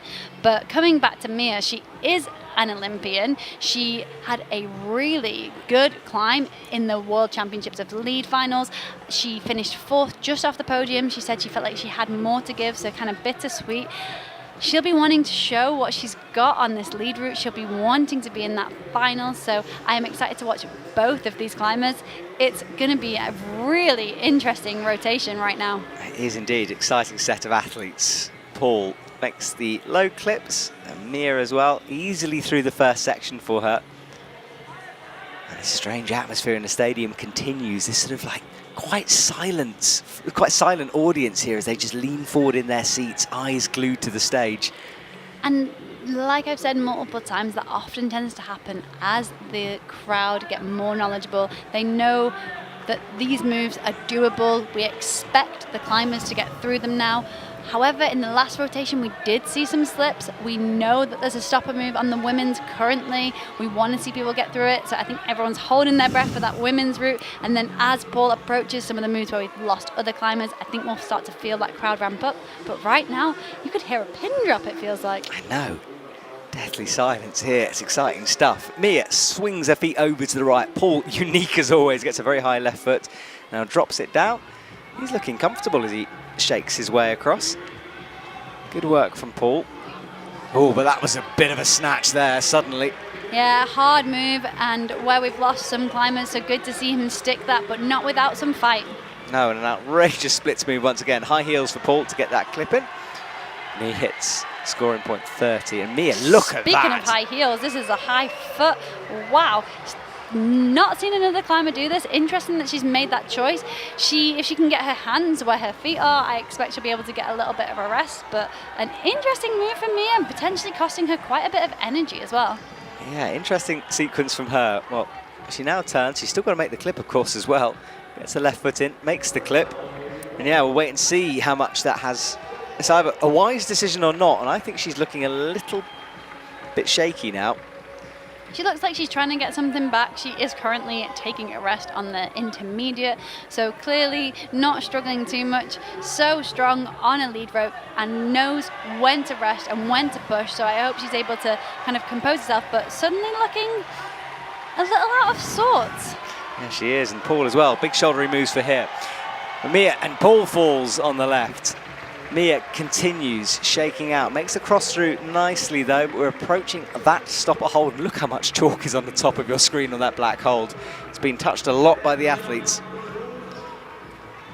Paul coming off in the really crimpy section, and we lose Mia there in the crimpy section too, and she looked frustrated with that. Not what we would expect from either of those climbers. I thought we might be seeing two climbers high up in the high scoring points on this route, but both falling in the 3 points per hold section. Yeah, all action here. Well, let's watch Paul's fall. So he got the shoulder, had to drag those feet back into the wall. A big move, and from then he couldn't quite make the left. I think it cost him a lot, that swing. Eyed it up, hit the left hand, adjusts again. He just looks so uncomfortable in that position. A high right foot, not managing to find the body position to make the most out of those handholds. We know those handholds, they aren't in cut, they aren't positive, but you need to move through them quickly and with confidence, and he wasn't able to find a position that allowed him to do that. No, it wasn't. So Mia and Paul leave us. Next up is Xian So from Korea. She's there in that blue light, and I'm beginning to really enjoy, actually. And then a certain Adam Ondra comes onto the stage. Now, Adam had an uncharacteristic lapse of concentration on the lead championship the other day. He slipped early and fell. And, you know, look, Adam knows his stuff. He's not going to let that affect him. But I will hype it a little bit here because the last time we saw him on a lead rope, he did make a mistake. So I'm a bit worried here. He did make a huge mistake. He's talked about how the fact that these routes are unforgiving, they don't allow for mistakes. Everyone was very surprised watching Adam take that slip and lapsing in that concentration. He just relaxed too much, his words there. So all eyes will be on him and the way in which he's climbing. I'm not nervous because he's had the slip. I think that would mean that he will be his best self out there, ensuring that he is concentrating the entire time. But that can go too far as well. He could overanalyze and therefore kind of second guess himself. But that's not something Adam tends to do. He is arguably the most experienced climber out there, arguably the best climber in the world, multiple-time world champion, climbed absolutely everything outdoors too. And we've got Cheon So, who's had some unfortunate mishaps this year as well. So 2 athletes looking to improve on previous results, looking to showcase their best selves, and both openly talking about going for those Olympic spots. So all eyes on the stage. Exactly. Well, I'll be nervous for the two of us. You stay relaxed. I'll panic over here because I am certainly in that state of mind right now. Adam cuts loose, holds it, pulls his legs back in. And so a specialist on the lead rope, used to be improved at Boulder. She needs a good score here as well. Toby Roberts still out in front. If we look at our leaderboard on the right with 164, followed by Colin Duffy with 157. Remember, we're looking for our top 8 athletes. Adam, no problems so far. He's got a tricky move coming up though. This is the move that a few times, as you said before, has caused some problems. Nearly did a Toby and flicked himself up in the rope there, but managed to get away with it. Adam also doing these little micro shakes as he moves through the movement. Interesting that we don't see many climbers do that, but definitely part of Adam's style. So it almost looks like he might be flustered, but it is the style in which he climbs, opting to do those micro shakes as he moves.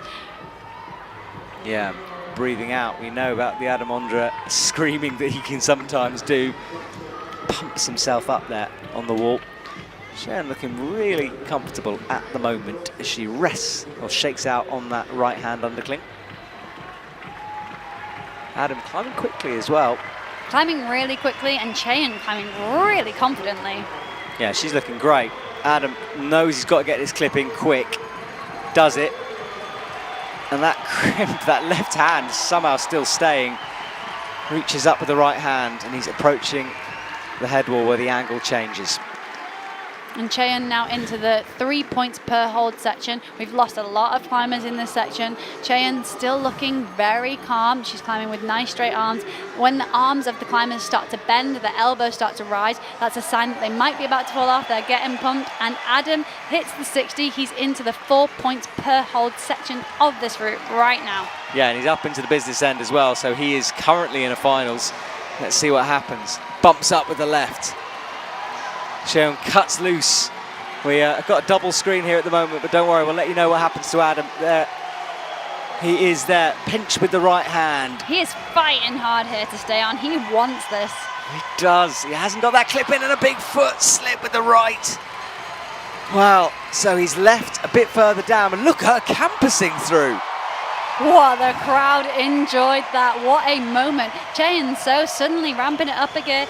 I feel like she knows that that was a really important move. The crowd are telling her, and she's reaching up towards that 60, but looking like she's suddenly in a spot above her, fighting to stay on. We saw Giant Kim just lock this crimp off, but Cheon not quite making it to the 60. She will get the 0.1 for the convincing moves. The plus that we see in lead climbing won't get the 60, but a good fight from her and a great fight from Adam despite the foot slip. Whew. It's all go, isn't it? It got really is. Intense again. Suddenly Adam, he's asking, was it enough? He wants that information straight away. I'm pretty sure, if my math is correct, that after these climbers, there are 6 climbers to go. So whoever is sat in the top 2 spots right now, I believe will be in the final, subject to appeals, and my maths being wrong. I'm quite confident. I love how we're putting these disclaimers in, and we've been talking all day, and it's new for us all. And lots of things, and also trying not to be biased because Toby's sat in that top spot. I think it means he's in the final. But yeah, we'll check the results. We'll keep checking the results. Also, if you haven't got it yet, get the app, get the results app, so you can refresh it alongside us and tell us if we're wrong. Not that we can hear you. Yes, exactly. You can tell us all you want, and I'm sure you will in the comments. But so this was the hole that spat her off. She kind of hit the blocker there, and then fingers pinging off one by one as she fell. She looked disappointed, but it wasn't it was a pretty good climb from her. I think it was a great climb. She finished on the podium in the Lead World Championships, our bronze medalist, just showing how hard this route really is. It is indeed. That is our audience filling up from the back, and there's layers to this audience as well. It goes all the way up to the rafters, and there's a nice atmosphere outside as well, a village with lots of climbing holds and sponsors and brands showing their wares. The next athlete's called out onto the stage, and we're getting through things now. Mejdi Schalk on the left and Zilu Avazu on the right. I actually bumped into Zelia earlier. She was saying she was disappointed with her boulder round. She had a great round in the finals of the Boulder World Championships. She climbed really well, maybe not finishing as high as she would have liked, but she finished 4th, just off the podium. Great performance on the slab. So to walk away after the boulder round disappointed, knowing that lead isn't her preferred discipline, not where she would have wanted to be. However, Alex Magos, we also have on the left. Again, he finished 17th in the Boulder World Championships, 3rd in the Lead World Championships on the podium, is a lead specialist, unlike Zelia. But Zelia, she finished 20th in the Lead World Championships. Not a bad position for someone who says lead isn't my strongest place to be. Exactly. Alex is out there. Yeah, sorry, I think I said Sam Avazu instead of Zelia Avazu earlier. Apologies about that. Brother and sister, understandable, and their mum is one of the officials on the French team. Must be wild to travel on the circuit with your son and daughter. And I have said previously, I did climb in a World Cup final with their mum. So cool to see them both here, absolutely crushing. They are indeed. She gets the high left foot, crosses through with the left hand, and Alex looking casual on the toe. Zelia cuts loose and swings those legs. Alex again, that move which may be nervous first of all, but we're seeing lots of athletes do the same thing as he moves into the right hand pinch. Not many falls, not many slips on the bottom sections of these routes, but really fascinating climbing, forcing the climbers to move efficiently and effectively. Really nice to watch, I think. Although the route setters thought they would be quite clunky almost and awkward movements, the climbers making them look really smooth, but Alex having to fight on that move right there, just as we see many other athletes do. He hits the 30 points and Zelia just past the 10. Yuju So, by the way, was appealed, and her score has been downgraded to 36 plus. If you're a fan of hers and want to know what's going on with that. And Zelia Avazu makes the long clip. Alex, fingers of steel on that left hand. Look at those crimp position. We were told by the route setters that these crimps, you would favour them if you preferred an open hand grip. Alex tending to close his hand. We just saw him wrap his thumb around the left crimp right there. Watch his fingers as he hits these holds. Really tiny holds. They aren't biting. They aren't holding onto you. He's having to really pull and hold onto them. I think we'll see him make quick work of this clip. He's opted for a heel. Will he be able to reach? It looks like he will. He's very efficient in his lead climbing, so when he knows what he's doing, when he's comfortable, but he can make mistakes and he can get flustered quite quickly. However, he looks really strong right now, but we do lose Zelia on the right, and a big fall down for her. Yeah, she did a kind of a risky move, and Alex goes as well, and he's disappointed.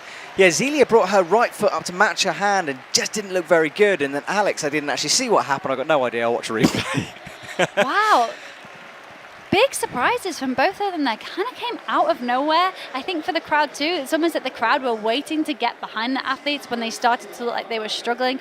This crowd is really knowledgeable. They do tend to do that. So the fact that they didn't get behind them makes sense because the athlete's kind of falling out of nowhere. Alex looking disappointed. That is not the lead route that he needed to have in order to get through with that top 8. Yeah, and his eyes were straight to the scoreboard. Let's see it. This is the replay I wanted to see. So he was all crossed up and underneath and just couldn't unwind properly, I don't think. In the right sequence of holds, he just doesn't look comfortable. Maybe his hand blew, but even before that, he wasn't looking happy. Maybe his skin doesn't feel good. Maybe he's tired from Boulder earlier.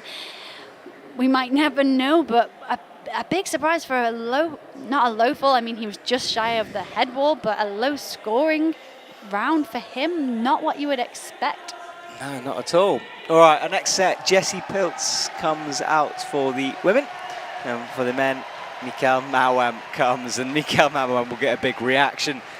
You know, this was the hand to foot, which she then tried to readjust and go back. It was just an odd thing to do. Her body position must have felt off. Maybe she didn't feel good on that hold. Maybe she's feeling tired. She did say that she was nervous coming into this round. Those nerves will be playing on her mind too. So lots going on for these athletes. It's not just a case of climbing up these routes. There is so much sat on their shoulders, going on in their minds. And both of these athletes right here on the stage are Olympians. They know how to perform on a big stage. But does that add extra pressure, the fact that they are current Olympians? They've been to the Olympics before. Mikael Mauam, a world champion currently. Jessie, a previous world champion. You know, the caliber of these athletes is so stacked. This field is absolutely wild. Whew. It's all go. It's all go. All go. Right, Mikael springs over to the left, and Jessie already underway. She crosses through. Jessie looking good on the lead rope at the moment. Looking like she's got endurance to burn, but I've kind of given up making these predictions because the pressure or something is happening out there. It's we're seeing, as you said, lots of falls. Jessie reaches up with the left hand, and she's nearing her first scoring opportunity. And Mika into the crimson. He's ready. He's grimacing out there as well. Look, that right hand shaking. We do know this is not his preferred discipline. He much prefers being on a boulder wall, but we also know that he can put a performance in when it counts. However, he doesn't look comfortable, I would say. Jessie, on the other hand, looking much more in her happy place. We know lead is a place where she prefers to be. She likes to be on the end of a rope. However, she has said that in the Lead World Championships, she was disappointed. She wanted to finish higher. She had more to give. So she'll be wanting to show that here tonight so she can ensure to get a spot into the final of the lead and boulder. Yeah, good resting position for her with that long left toe stretched out. Mika with a bandaged right shin. He's all right. It's just to prevent any blood. It's a brutal sport, this. It is a brutal sport, and Jessie there, she had a toe hook in, just to explain, she doesn't have a long left toe. Yes, no, she doesn't. Well, I don't know, to be fair, I've never seen her feet. I mean, perhaps.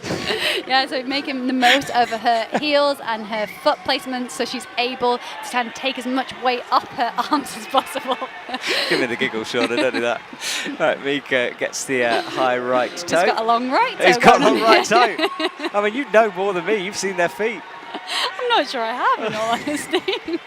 It's been a long day. It has. Right, let's pull things back into adulthood here.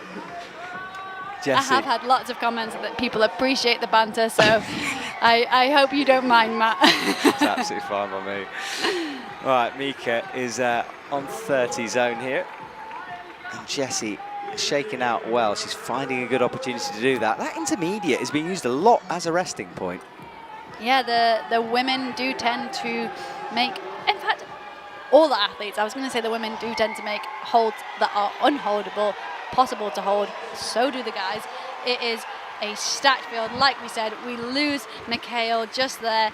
It looked like he was struggling straight off the bat, potentially quite tired from a really intense event. And not forgetting, all of these athletes have already done a 4 boulder round with 100 points up for grabs. So they've been through it already today. I think for Mikael, I'm surprised he got that far. In all honesty, it might sound harsh, but the fact that he looked like he was trying so low down to keep pushing into that section he was up to there, I think it was a pretty good effort from him. It was. He gave it everything, didn't he? And what's still crazy, Janja Garnbret's still in second place, and she's yet to come out onto the wall. That 98.9 making a big difference to this score. Jessie crosses under. A little bit crazy, but it's Janja Garnbret. It is Janja Garnbret, isn't it? Right, so Jessie cuts loose, gets the left hand locked in, that thumb on the no-tex. Looking so strong right now. Yeah, she is on it. Oh, micro shake here, but this is the moment. This is the dodgy move, or the dodgy sequence. up with the right hand. It's the left that she needs to make sure of. So that move she just did, coming to that black hold, where the route setters thought the crux, or one of the cruxes, one of the harder moves might be, actually proving to be quite easy for most of these women, and this next move right here proving to be very, very tricky. Yeah, and the scoreboard is bugging out, by the way. She hasn't just got 5, and she falls on the head vault, so we're waiting for that score to be adjusted. Slaps her legs. I think she looked like she couldn't find the body position. She was able to try different foot placements. Interestingly, most of the other women left their feet quite low. Jessie built her feet a little higher. I was hoping that was going to work for her, but we lose her on a move that has become the stopper move of this women's route. Absolutely, yeah. We were kind of waiting for that to happen. So her score was upgraded from where it was sitting. She's outside of that top 8 at the moment. And this is the move. She had her left toe in a strange position there. So that score has been updated now, and it does bump her to 3rd currently. There we go. So, yeah, an interesting set of results. We're trying to process it all as it goes. This is new to us a little bit. You've seen it before in competition. I've never competed on this format. It was kind of created for the Olympics, so we don't see it very often, but our next athletes are walking out onto the stage right now. Yeah, there is occasionally a little bit of delay in that scoreboard, but it does flick through eventually, so I need to learn to be more patient before making claims. Mejdi Schalk on the left from France. He's prowling across the stage, and then his teammate Oriane Berton is climbing on the right. Oriane had a good boulder round. She was second, 79.4. She's one of our high scorers, and of course that's just given her so much less to do on this lead route. It has. She had a little fumble with that first clip, maybe the nerves, maybe a lack of concentration. Her mind might be on the higher moves, the moves yet to come. Both Oriane and Mejdi have been open in saying they want an Olympic ticket. They would be wise bets to place if you were a betting person. Of course, we're not. I don't know what you're talking about. I've placed millions on this. But yeah, both athletes having really strong rounds throughout this competition. Mejdi maybe not looking his usual self in Boulder today, but seeming quite smooth right now on the lead route, as is Oriane right here.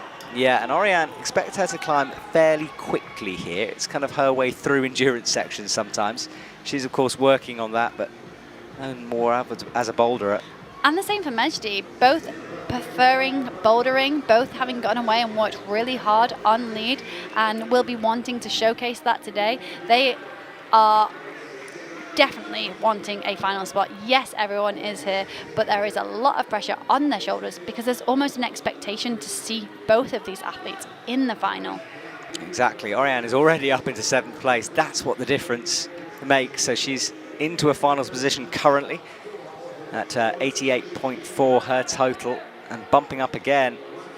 So good work from Oriane, but she wants to test herself on these routes, of course, and climb as far as possible. And there are some athletes to go, so she needs to make sure of this. Crosses through with the left.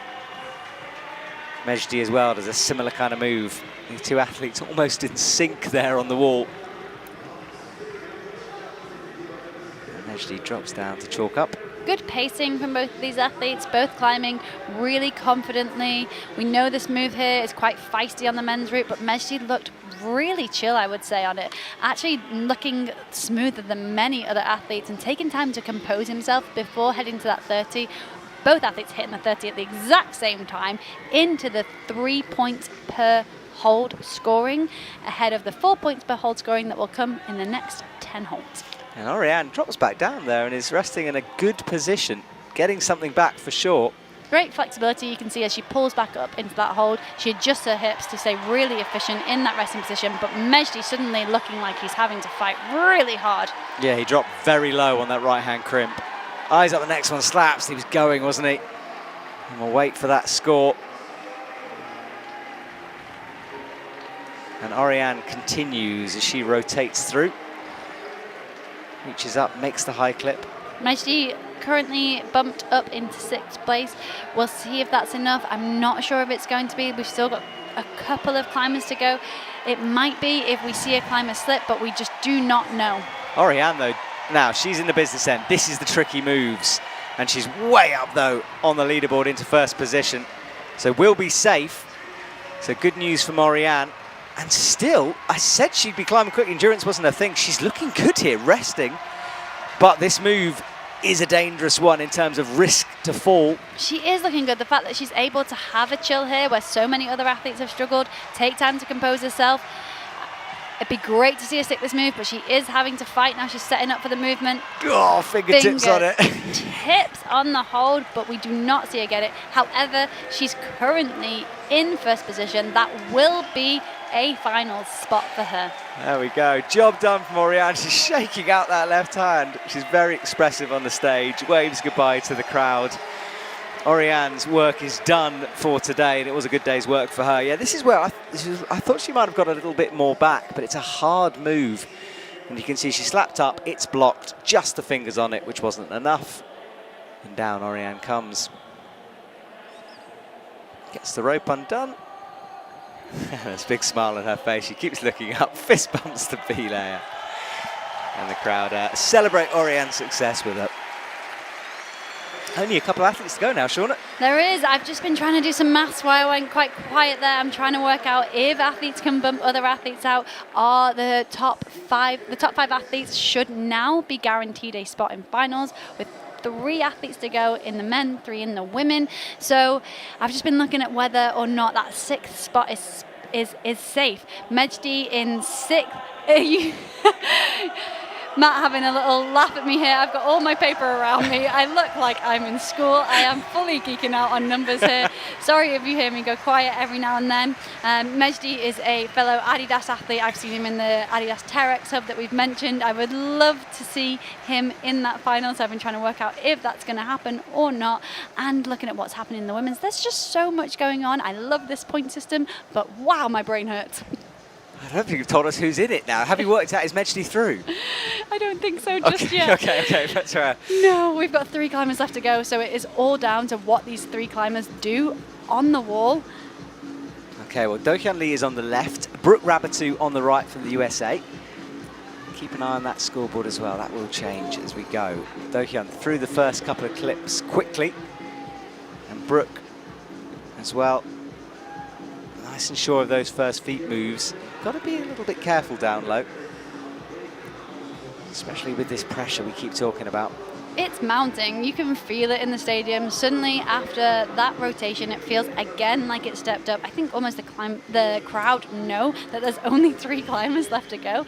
It is kind of getting more and more intense every rotation that we see. Again, the crowd being very quiet in this early section of the route. The climbers just making their way up the wall. You can almost hear them breathing, it feels like, because it is so quiet in the stadium until those important moves count.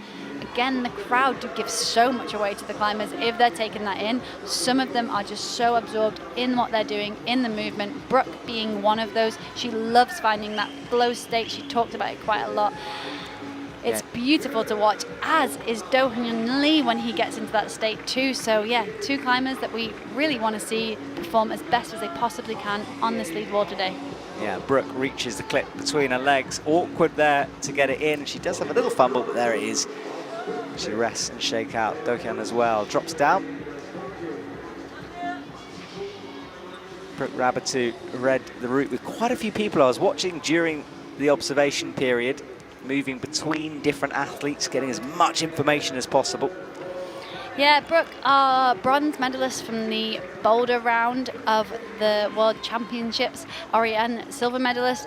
Brooke, however, finishing the Boulder round earlier today with a score of 54.1, which we would expect to see a lot higher from Brooke. So she does have some work to do on this route to get into that top 8. She's not safe yet, like someone like Yanya, for example, who is currently still sat in the top 8 despite yet pulling onto the wall. Madness. So Do-Hyun's score going up. He got a high score in Boulder, 69.6, and he's into the hundreds now on his total score. And he's resting casually on a crimp. We know this move can be difficult, but way more height than someone like Mejdi we saw. Exactly, Mejdi's dropping really low in his shoulders. Do-Hyun, arms bent at 90 degrees, really strong, really solid through that section there. Brooke reaching around, trying to find the good bit of that dish. She gets it eventually on the right. Enough room to match. That's what she was looking for.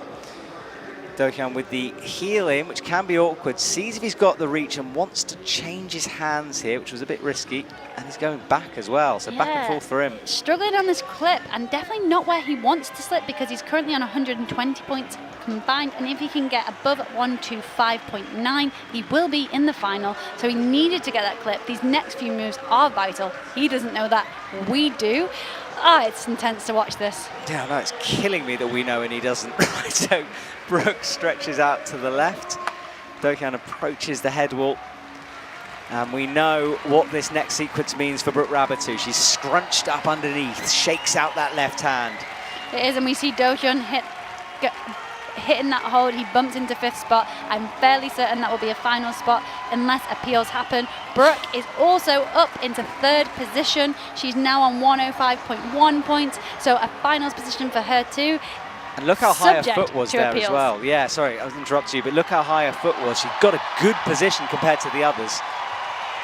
And now locks off that blocked crimp. This is good work from her. Not just locks off, she's chalking up there. Wow, that was impressive from Brooke Rabatu. Really getting into her rhythm on this route. She is. We haven't seen anyone up here on the women's route for quite a while.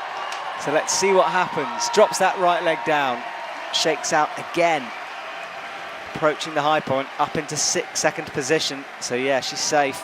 And she's hit that 60 now, so every single hold from here is worth 4 points. Really going to be bumping her score up now. Yeah, she has a high right hand. The elbow starts to go up though as she crosses through. Great fight from Brooke. You can see how she's moving her body around, trying to aid everything she can. Looking tired. She was so high on that wall, but a big smile from her as she comes down. Potentially a split tip. She's looking down at her fingertips.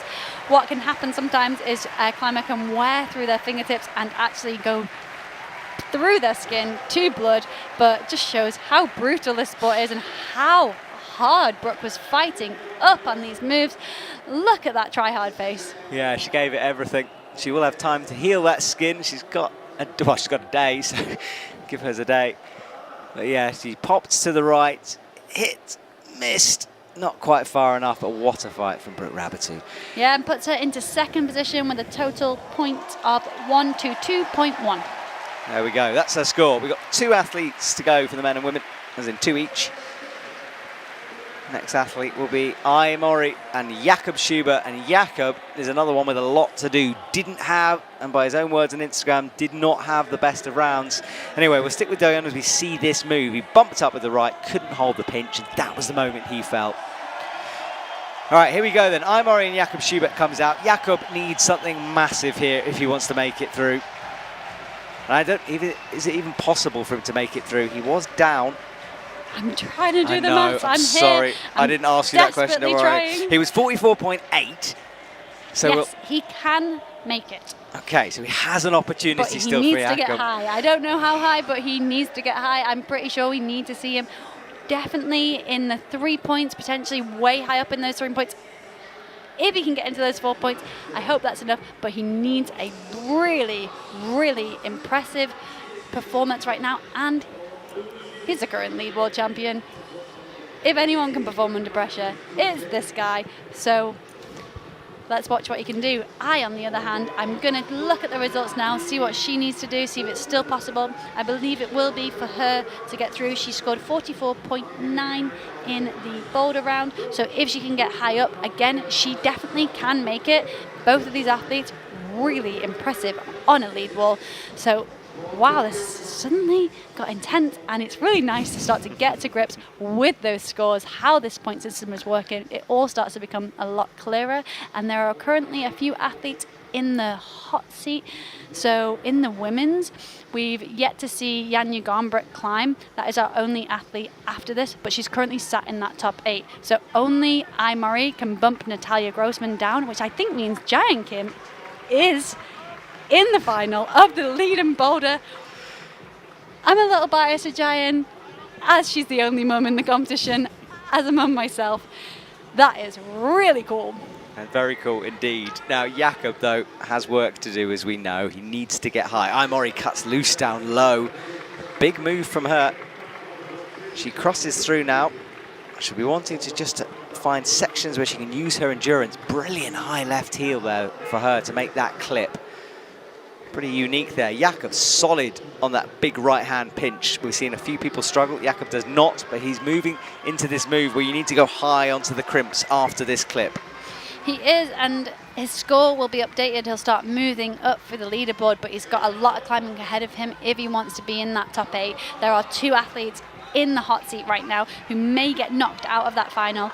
Al and Mejdi can both be bumped down by Jakob and Serato, so there's a lot going on right now. They can't affect the performance of the climbers right now. They just have to sit back and watch, but they will be cheering. They'll want the climbers to do well, but it is getting tense in here. I feel like everyone has suddenly started to focus so much and hone in, trying to figure out the results and trying to watch the screen, but Jakob kind of kicked his feet there. He almost had a moment, saved it. And now he comes out with the right and the pinch as well. Big drop knee from Jakob. Big drop knee. He's looking precise with his hand placement, maybe a little tired. We see those micro shakes. This climb, it doesn't look comfortable. However, some of the athletes are looking more settled than others. Jakob choosing to reach over his arm there to make that clip. Quite a bold decision, but interesting that he was able to make that decision so fast, showing he must be feeling in a good place right now. He's thinking smart too. He looks like he's able to suck his hips really close to the wall. Great footwork from him and body positioning as I move steadily through this section, making a clip off a bent arm, tends not to tire Eye out too much. We know she can top lead routes when it counts. There's a lot going on right now. There is. Her score gets changed on the board. It took a while to update there. Bumps out towards the left. Jakob nearing where he needs to be. He's way down. Ignore that scoreboard. He's up there into the 60s. Shoulders coming up though as Jakob keeps going. He needed a big fight and he is giving us one. He's shaking out where others have not even been able to hold onto the holds. Jakob had to perform here. He has. The results aren't updating. I'm confident that he has done enough now. I'm maybe speaking too soon, but it's not slowing Jakob down. He wants to top here. He looks like he's going for one. He does. The crowd as well responding. Only Toby is topped out. Can the old master join the young gun on the top spot, that 100 score? And Imori as well is getting a big reaction. Look at that high foot. Yeah, Imori sticking the move that spat so many people off. Jakob sticking the top hold statically. That was an amazing performance. And heading into the 60 points, and she's going to be getting 4 points per hold now. But Jakob taking a moment to take all of that in. He knew he didn't have the boulder round he wanted. He knew how much pressure there was going into this lead route. But wow, can that guy perform under pressure, as can Imori. She can indeed. Jakob's down, eye slaps right, nearly fell, feet swinging. She hasn't got a foot to bind there, but gets it on the jib eventually as she slides down the hold. And now Eye reaches down. The crowd want to see a top. I want to see a top. I want to see this final section. And that is the final section. But remember, serious moves up into the pinch. Every single move, they are having to fight for it. They are working so hard in this section. The route setters know that this section is incredibly difficult. They will be watching and screaming. They want to see a top here. This is exciting climbing from Imori. It is. Wherewithal to put the toe in as well. She's so pumped, isn't she? Trying hard up there.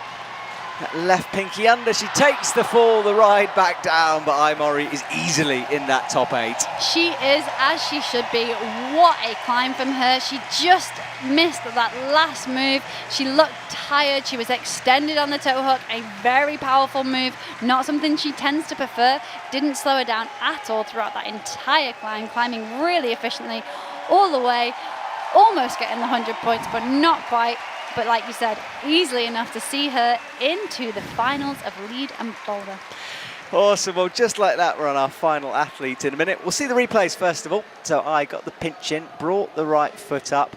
Amazed she got that toe in. Brilliant work from her. Just hit 3-finger dragging, matched with the hand, brought the right toe up. But I think the pump was just terminal at that point as she slapped upwards. Yeah, and it bumped her into 3rd place. She's got a total points of 108.9.